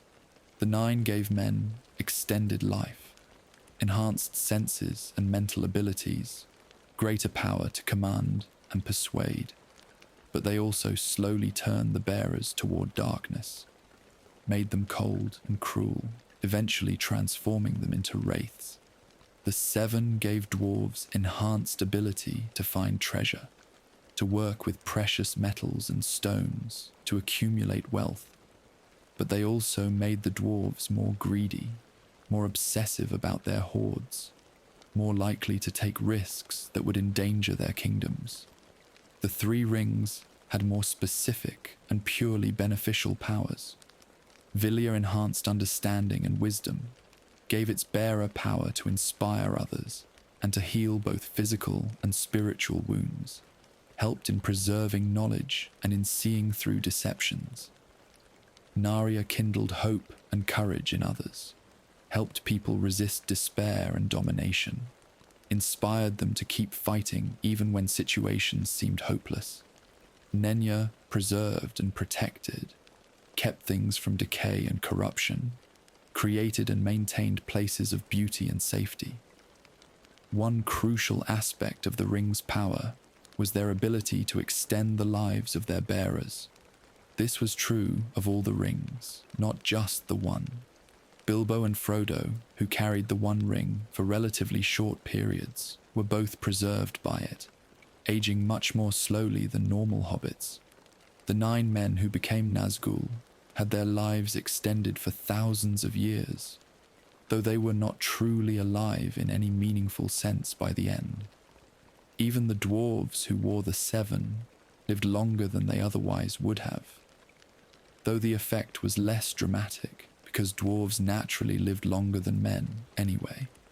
The 3 rings did not extend the lives of their bearers in the same way, because elves were already immortal. But they did help preserve the elves against the fading that came with living in Middle-earth, against the slow diminishment of power and presence that affected even immortal beings in a world that was moving away from the age of magic and into an age of mortality and change. The invisibility that the One Ring granted its wearer was a side effect of how the ring interacted with the physical world. When someone put on the One Ring, they were partially shifted into the unseen world, the world of spirits and of Sauron's power.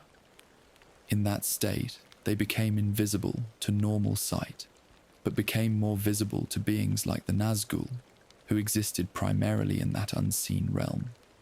The ring also made the wearer more vulnerable to the eye of Sauron, to his perception and his will. This was why wearing the ring was so dangerous, especially when Sauron was actively searching for it. The other rings of power probably granted similar invisibility, though this is not explicitly stated in all cases. We know the 9 rings turned their bearers into invisible wraiths eventually, and it seems likely that the 7, and possibly even the 3, had some capacity to shift their wearers between the seen and unseen worlds. Though the bearers of the 3 were wise enough not to use this ability if it existed, knowing the dangers it would present. The destruction of a ring of power was incredibly difficult. The rings were made to last, crafted with such skill and imbued with so much power that normal damage could not affect them. They could not be melted in ordinary fires, could not be broken by hammers or swords, could not be scratched or tarnished or worn down by time. Only 2 things could destroy a ring of power.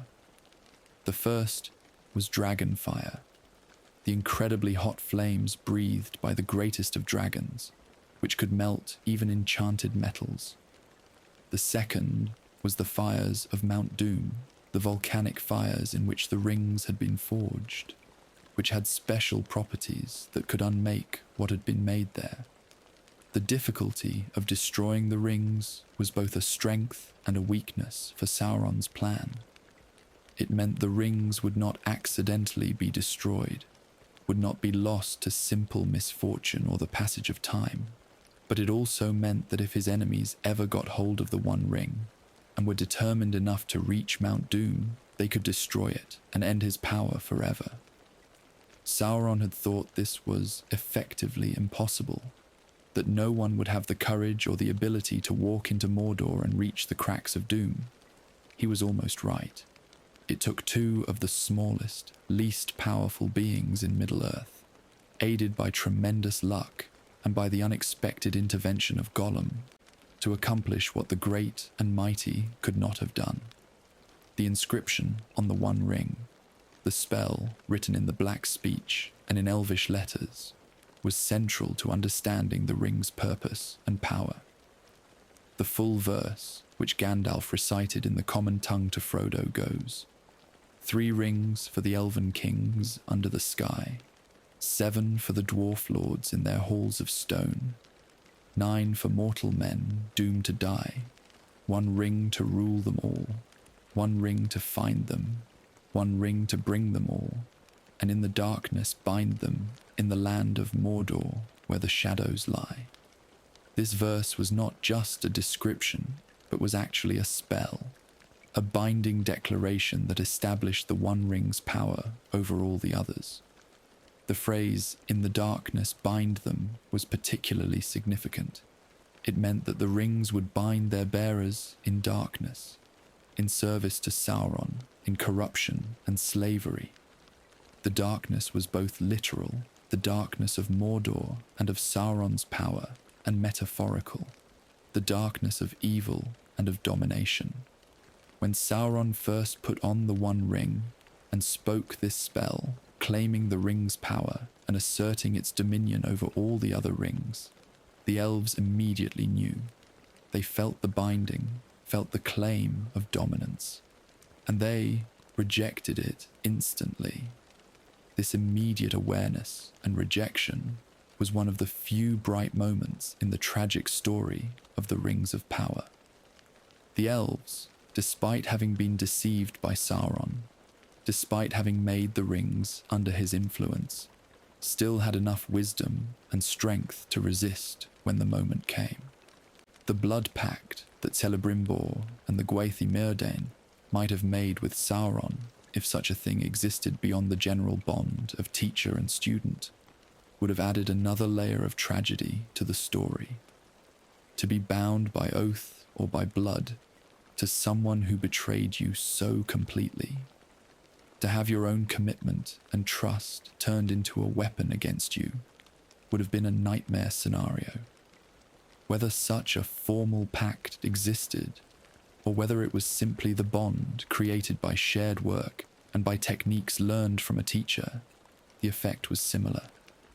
The elves found themselves tied to Sauron's design, even as they tried to resist it. The moral lessons of the Rings of Power story are complex and multi-layered.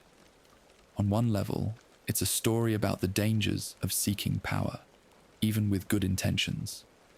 Celebrimbor wanted to preserve beauty and to protect its people. The Nine Men wanted to rule wisely and to extend their ability to help their kingdoms. These were not evil desires, but the means they chose, the willingness to use power that came from a corrupted source, led to terrible results. On another level, it's a story about deception and trust. Sauron was able to accomplish his goals not through direct force, but through appearing as something he was not, through winning trust and then betraying it. The lesson here is about the importance of wisdom in choosing whom to trust, about not being so eager for knowledge or power that you ignore warning signs, about listening to those who counsel caution, even when their advice is inconvenient. On a third level, it's a story about sacrifice and about making hard choices for the greater good. The bearers of the Three Rings had to choose to support the destruction of the One Ring, even though it meant losing their own ring's power. They had to choose between preserving their ability to maintain beautiful, timeless realms and defeating ultimate evil.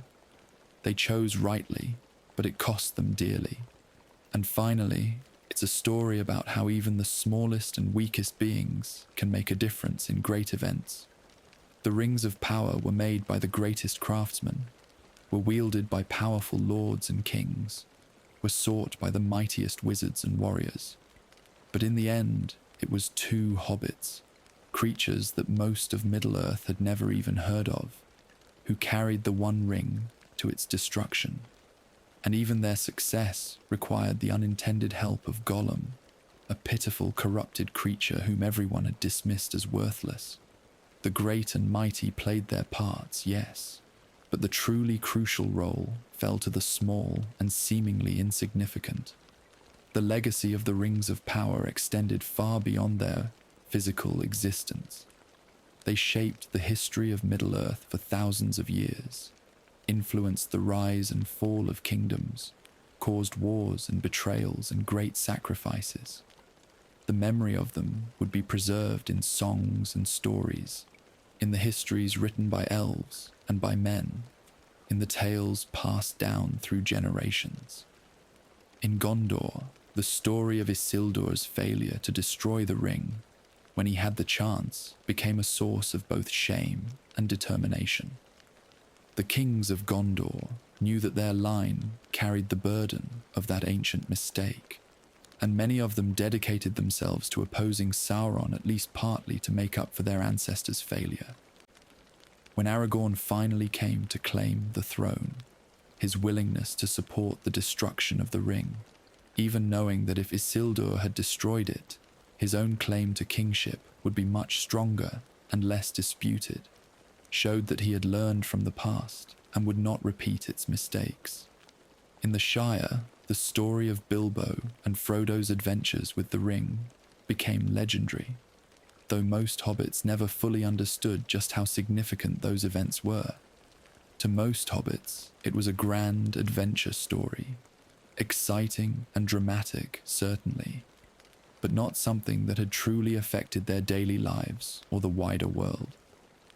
They knew that Frodo had gone on some important quest and that he had succeeded in whatever he was trying to do, but the deeper implications of what the destruction of the ring meant for all of Middle-earth largely escaped their notice. This was perhaps fitting. Hobbits had always been more concerned with their gardens and their meals, with their parties and their comfortable homes, than with great events in distant lands. That two of their number had saved the entire world was something they were proud of in an abstract way, but it didn't change their fundamental nature or their priorities. Among the elves, the memory of the Rings of Power was preserved with perfect clarity and with deep sadness. They remembered Eregion in its glory, remembered Celebrimbor and the Gwathi Myrdain and all the beautiful things they had created. They remembered the hope that the rings had represented, the dream of preserving beauty forever, and they remembered how that dream had been corrupted and turned into a nightmare.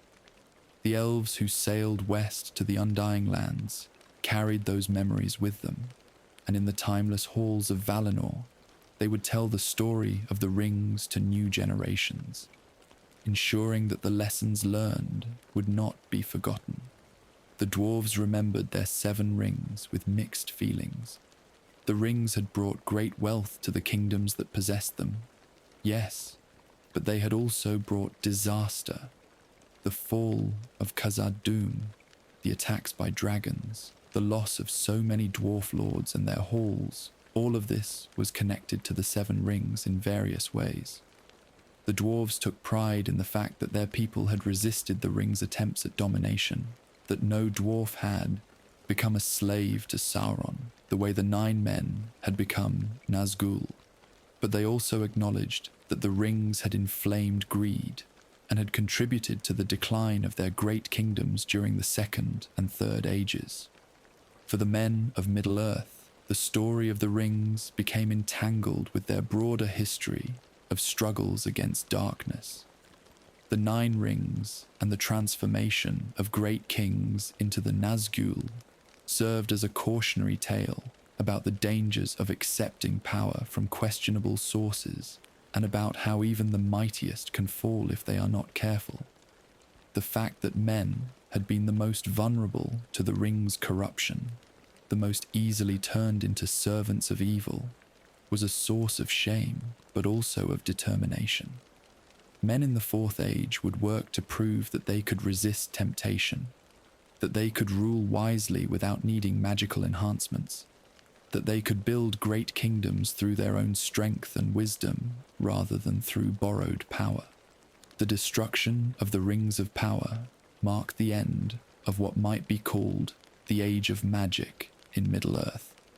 The world was moving into a new phase, one where magic would become increasingly rare, where the extraordinary powers that had been common in earlier ages would fade away. The departure of the elves, who had been the primary practitioners and preservers of ancient magic, accelerated this transition. The wizards, who were Maya spirits sent specifically to help oppose Sauron, returned to Valinor once their mission was complete. The dragons were mostly gone, killed off in various wars and conflicts.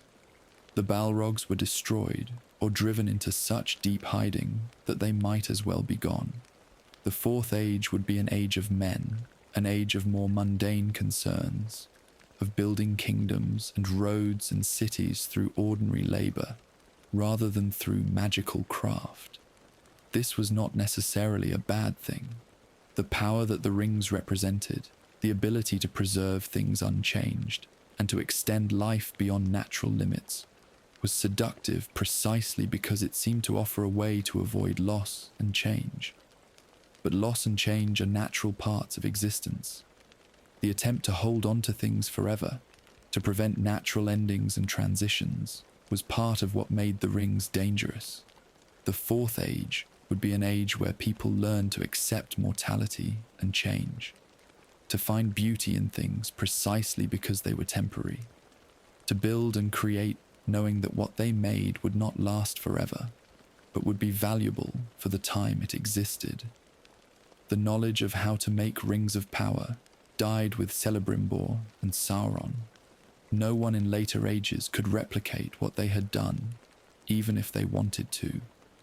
The techniques were too complex, too dependent on knowledge that had been lost, too tied to the specific powers and abilities of those who had originally developed them. There were no more Maya spirits in Middle-earth who might have the knowledge Sauron had used.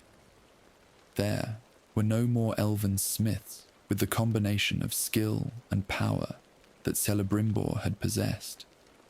The rings were unique creations of a unique time, and they could not be recreated. This was probably for the best. The temptation to try to make new rings, to recover that lost power, might have been overwhelming for later generations if they had thought it was possible. But knowing that the knowledge was gone forever, that the age of such creations had passed, allowed people to move forward without constantly looking backward, without always trying to reclaim past glories. The 20 rings of power represented different paths and different choices. The 9 represented the path of domination, disguised as empowerment, the trap of accepting power that seems beneficial but that comes with hidden costs. The 7 represented the path of inflamed desires, of taking natural traits and amplifying them until they became destructive. The 3 represented the path of preservation, of trying to hold on to beauty and wisdom, and they showed both the value and the ultimate limitations of such attempts. And the 1 represented the will to dominate, the desire to control everything and everyone, to impose a single will upon the world, regardless of the freedom and individuality of others. Each of these paths had its own lessons. The 9 taught that power which seems to enhance your abilities is worthless if it costs you your identity and your freedom. Better to be weak and free than strong and enslaved. The 7 taught that even positive traits can become destructive when taken to extremes, that desire for wealth or for any other good thing must be balanced with wisdom and restraint. The 3 taught that preservation has its place but cannot be the ultimate goal, that sometimes you must be willing to let go of beautiful things if holding on to them requires compromise with evil. And the 1 taught that the desire to control others, no matter how benevolent your intentions, is fundamentally wrong and will ultimately corrupt you and harm those you claim to want to help. The geographical journey of the One Ring alone tells a story. It was forged in Mordor, in the fires of Mount Doom, in the very heart of Sauron's domain. It was taken by Isildur from Sauron's hand in battle on the slopes of that same mountain. It was carried north toward Arnor, but was lost in the river Anduin when Isildur was killed. It lay in the mud of the riverbed for more than 2,000 years, forgotten by all except possibly Sauron, who searched for it ceaselessly. It was found by Dyrgol and taken by Gollum into the Misty Mountains, where it remained in darkness for nearly 500 years. It was found by Bilbo and taken to the Shire, where it remained hidden for more than 60 years. It was carried by Frodo south and east, through Rivendell and Lothlorien, past the falls of Rauros and through the marshes, into Mordor itself. And finally, it returned to Mount Doom, where it was, unmade. This circular journey from Mount Doom and ultimately back to Mount Doom mirrors the larger themes of the story. What was made in darkness and for evil purposes could only be unmade in that same dark place. The ring had to return to its source to be destroyed. There was something almost inevitable about this, as if the ring was always destined to return to where it began, whether in triumph as Sauron reclaimed it, or in defeat as it was destroyed. The timing of the ring's destruction was also significant. If Isildur had destroyed the ring when he first had the chance, more than 3,000 years of history would have been different. The Third Age would have begun with Sauron permanently defeated, unable to ever return. The Nazgûl would have been destroyed at that moment instead of lingering as a threat for another 3,000 years. The wars and conflicts of the Third Age that were directly or indirectly caused by Sauron's slowly rebuilding power would never have happened. Countless lives would have been saved. But perhaps all of that suffering and conflict was necessary to produce the circumstances that finally allowed the ring to be destroyed.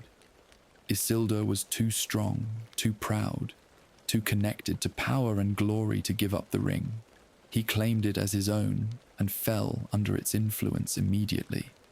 It took someone much smaller, much humbler, someone who had no great ambitions or desire for power, to carry the ring to its destruction. And such a person would never have been in position to do so if Isildur had succeeded in keeping the ring. The ring had to be lost, had to pass through various hands including Gollum's, had to end up with Bilbo and then Frodo before it could finally be destroyed. There's a deep irony in the fact that Gollum, who was corrupted and destroyed by the ring, who became a miserable creature obsessed with his precious, was ultimately the one who caused the ring's destruction. Frodo could not do it at the final moment. The ring's power over him was too strong when he stood in the very place of its making. If Gollum had not attacked Frodo and bitten off his finger to get the ring, if Gollum had not then fallen into the fire while dancing with joy, the ring might not have been destroyed.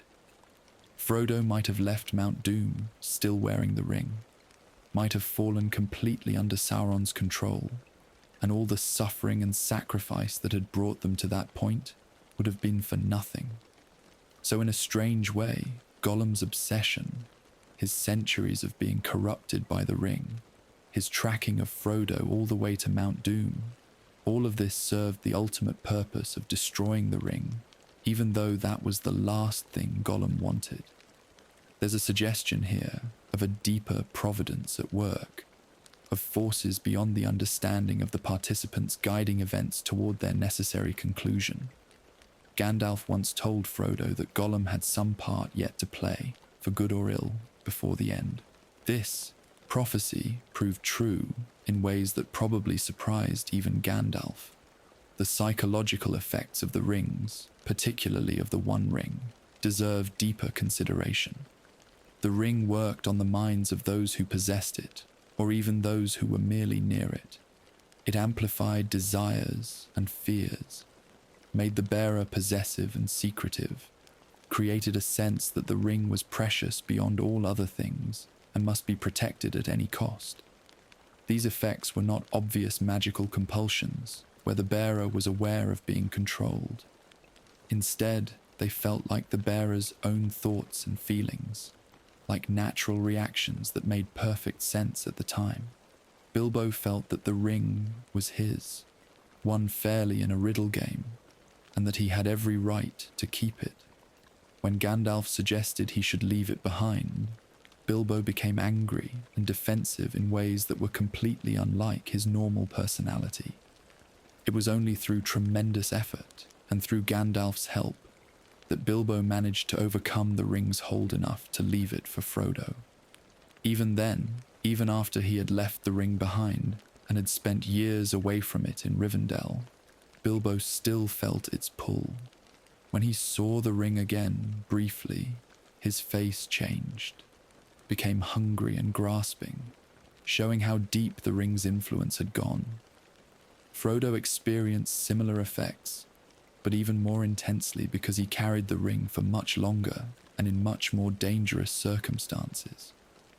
As the quest progressed, as he got closer to Mordor, the ring became physically heavier, and the burden of carrying it became almost unbearable. This was partly the ring's own malevolent will working against Frodo, trying to prevent him from reaching Mount Doom, trying to get itself back to Sauron. The ring did not want to be destroyed, and it fought its bearer every step of the way. The ring also created divisions and suspicions among the Fellowship. Boromir fell under its influence and tried to take it from Frodo by force, believing that he could use the ring to save Gondor. Even Gandalf and Galadriel, who were among the wisest and most powerful beings in Middle-earth, refused to touch the ring because they knew they could not resist its corruption. Gandalf said the ring would gain power over him and would use him to do terrible things, would make him into a dark lord, perhaps worse than Sauron, because he would rule with the intention of doing good. Galadriel said that if she took the ring, she would become a queen, terrible and beautiful. All would love her and despair, and ultimately, she would rule as a tyrant even if she began with the best intentions. This is one of the deepest insights about the ring and about power in general. Power corrupts not just by making people cruel or selfish in obvious ways, but by convincing them that they are doing good, that their control is benevolent, that they know better than others what is best for everyone. The ring would not turn Gandalf or Galadriel into cackling villains who enjoyed causing suffering. It would turn them into absolute rulers who genuinely believed they were helping everyone by taking away their freedom and their ability to make their own choices. The only beings who seemed relatively immune to the ring's corruption were Tom Bombadil, a mysterious figure who appears briefly in the story and who seems to exist outside the normal rules of Middle-earth, and the hobbits to some degree. Hobbits were affected by the ring, yes, but much more slowly than other races. Bilbo carried the ring for 60 years and remained fundamentally himself, while a man or an elf, or even a dwarf, might have been completely corrupted in much less time. Frodo carried the ring through his entire quest, and despite the terrible burden it placed on him, never fully fell under its control until the very end, when he stood in the cracks of Doom. The reason for the Hobbits' resistance seems to be their fundamental lack of ambition and their contentment with simple pleasures. The ring works by amplifying desires, by promising power and the ability to achieve great things. But hobbits generally don't want power or to achieve great things. They want good food, comfortable homes, pleasant weather, and friendly neighbours. The ring had little to work with in a hobbit's mind, compared to what it could exploit in a king or a wizard, or even a dwarf who dreamed of vast wealth. This is why Gandalf eventually realised that a hobbit was the best choice to carry the ring to its destruction, not because hobbits were strong or powerful or particularly brave, but because they were simple and humble and wanted little from life. Their very ordinariness, their lack of grand ambitions, made them the most qualified for a task that would have been impossible for the great and mighty. The environmental and atmospheric effects associated with the rings, particularly with the One Ring and with the Nazgûl, added to their terror. When the Nazgûl were near, the temperature dropped.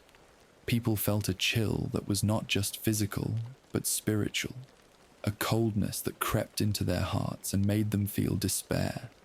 The black breath of the Nazgûl could cause illness and unconsciousness, could leave people weak and despairing for days or weeks afterward. This was not just psychological, but had real physical effects. The One Ring created a similar sense of dread for those sensitive enough to perceive it. When Frodo put on the ring, the world around him changed in appearance. Colors became washed out, sounds became distant, and he could see things that were normally invisible, including the forms of the Nazgûl in their true terrible glory. He was also more visible to Sauron, whose eye could potentially see across vast distances and could perceive the presence of the ring when it was being worn. Mordor itself, the land where the ring was forged, was a place of desolation and corruption. The sky above it was always clouded, the air was foul, nothing grew except twisted thorn bushes. This was partly due to the volcanic nature of the region, but it was also due to the spiritual corruption that Sauron's presence had spread throughout the land.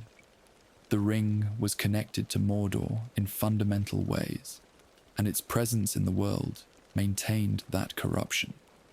When the ring was destroyed, Mordor began to change.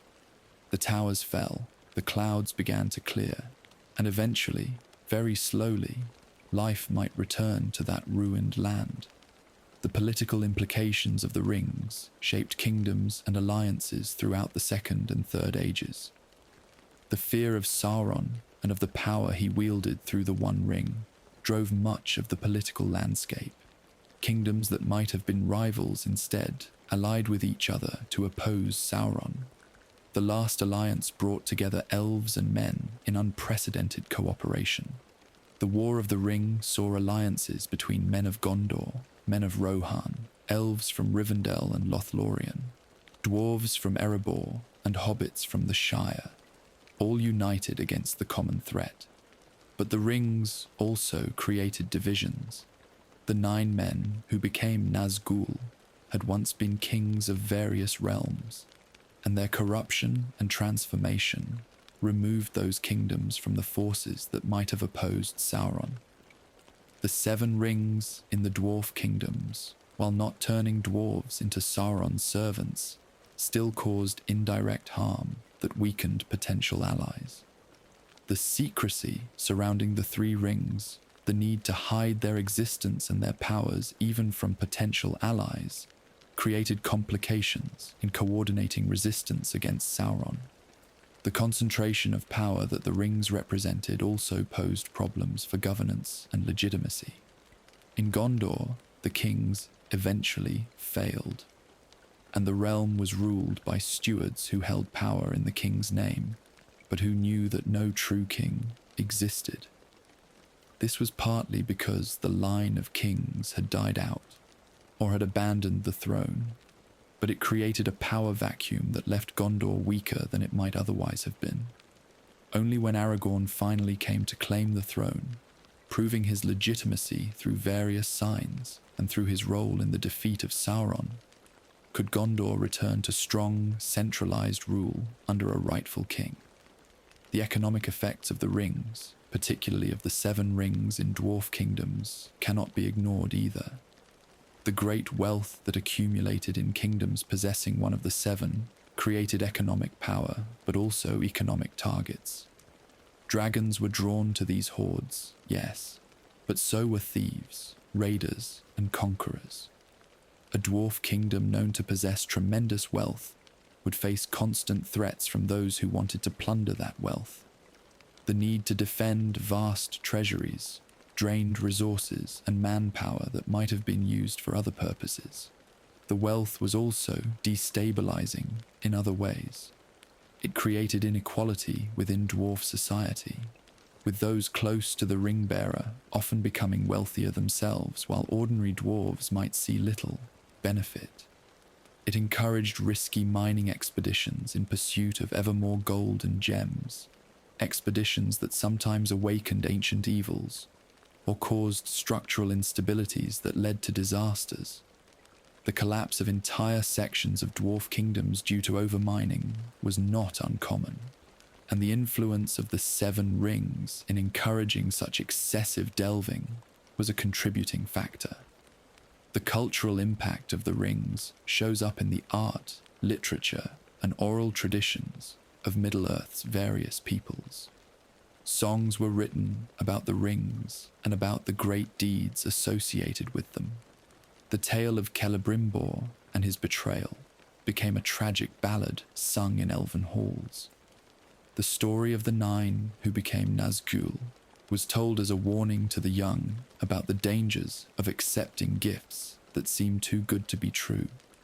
The quest to destroy the One Ring would become the greatest story of the age, told and retold countless times, with each telling potentially adding new details or emphasizing different aspects.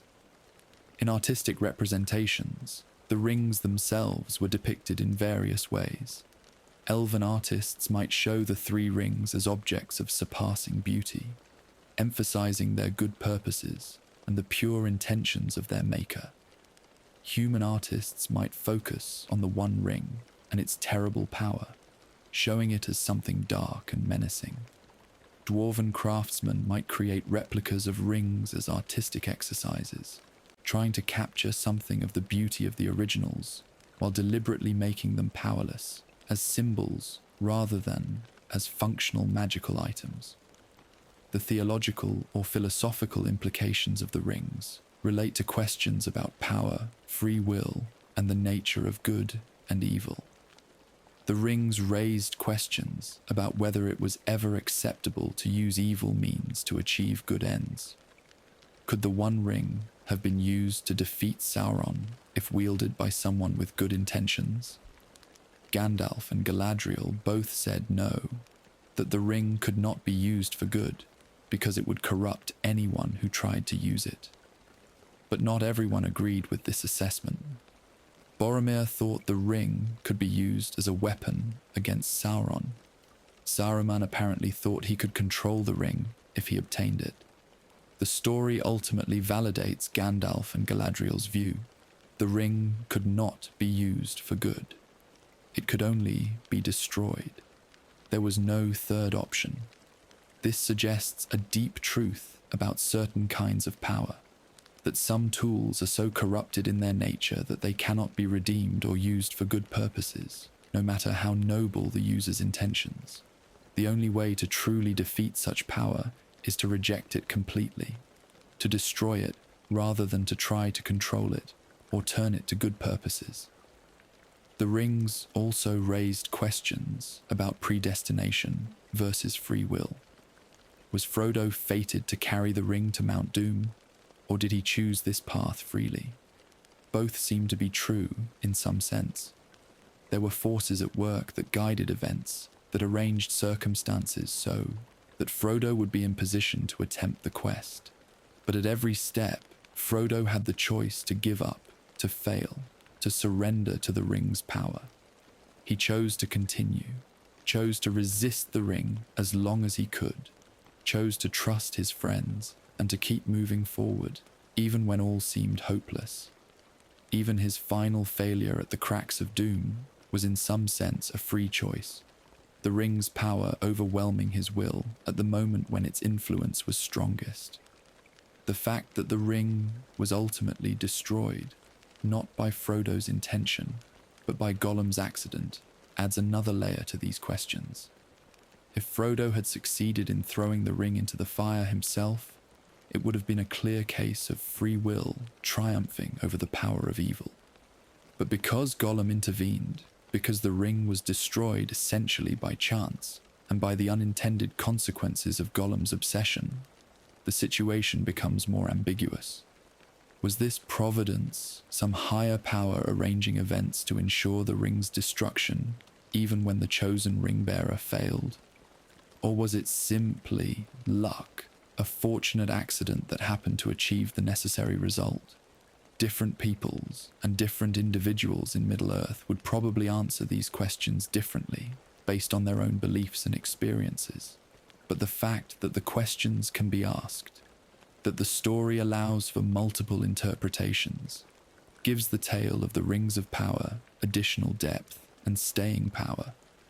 It becomes not just an adventure story, but a meditation on power, corruption, choice, and destiny. The sacrifices made in pursuit of the ring's destruction were enormous and deserve recognition. Celebrimbor died under torture rather than reveal the location of the three rings. Gil-galad and Elendil gave their lives in battle to overthrow Sauron, even though his defeat proved temporary. Boromir died defending Merry and Pippin from orcs after having failed to resist the ring's temptation. Gandalf fell fighting the Balrog in Moria to allow the rest of the Fellowship to escape, though he was later sent back to complete his mission. Theoden King died in battle defending Minas Tirith. Countless soldiers of Gondor, Rohan, and other realms died in the wars against Sauron. And then there were the quieter sacrifices that received less attention, but that were equally real. Frodo and Sam endured starvation, dehydration, and exhaustion as they crossed Mordor. They suffered wounds, physical and spiritual, that would never fully heal. Frodo in particular was left unable to find peace in Middle-earth, tormented by memories and by the pain of wounds dealt by Morgulblade and by Shelob's sting, eventually needing to sail west to find healing. Sam lost his beloved master when Frodo left, though they were eventually reunited in the Undying Lands. The bearers of the Three Rings made a great sacrifice as well. They gave up the power of their rings willingly, knowing that supporting the quest to destroy the One Ring would mean the end of their own ring's power. Elrond, Galadriel, and Gandalf all had to let go of the ability to preserve and protect in the ways they had been doing for thousands of years. They had to accept the fading of the great elven realms and the diminishment of their own power and influence in Middle-earth. This was a sacrifice made for the greater good, accepting loss to achieve victory over evil. The question of what happened to the physical remains of the destroyed rings is interesting to consider. The One Ring was completely unmade in the fires of Mount Doom, its atoms scattered and dispersed so thoroughly that nothing recognizable remained. The 9 rings, worn by the Nazgûl and connected to them, were apparently destroyed when their bearers were destroyed, perhaps because the rings and the wraiths had become so intertwined that they could not exist separately. The 7 rings that were consumed by dragonfire would have been melted and their power destroyed, leaving perhaps some amount of melted gold or gems, but nothing that retained any special properties. The 3 rings, which lost their power but were not destroyed, were eventually taken into the West and removed from Middle-earth entirely. Whether they were then destroyed or simply kept as historical artifacts in Valinor is not known. The contrast between the making and the unmaking of the rings is significant. The rings were made with great care, with tremendous skill, with years of work and the investment of the maker's own power and essence. Their creation represented the peak of what could be achieved through craft combined with magic. Their destruction, by contrast, was quick and relatively simple. The One Ring fell into fire and was gone. The 7 were consumed by dragon flame in moments. The 9 apparently vanished when the Nazgûl were destroyed. The 3 simply stopped working when the 1 was unmade. This asymmetry, where creation is difficult and takes time while destruction can be quick, reflects a broader truth about the world. It is always easier to destroy than to create, easier to ruin something beautiful than to make it in the first place. The rings of power, which took centuries to make and which represented the highest achievements of elven craft, were all gone within a single day, unmade or rendered powerless in the space of hours. All that careful work, all that accumulated knowledge and skill, ended in fire and shadow. Yet the destruction was necessary. The rings could not be allowed to continue existing. Their beauty and their power were outweighed by the corruption they carried, and the threat they represented. Sometimes, even beautiful things must be destroyed if they carry evil within them. This is a hard lesson, requiring the willingness to let go of something precious for the sake of something more important. But it is a lesson that the bearers of the Three Rings learned and acted upon, choosing to support the destruction of the One even though it meant losing their own ring's power. Looking at the full span of the ring's history, from their forging around the year 1500 of the Second Age to their destruction or disempowerment at the end of the Third Age, we see a period of nearly 5,000 years.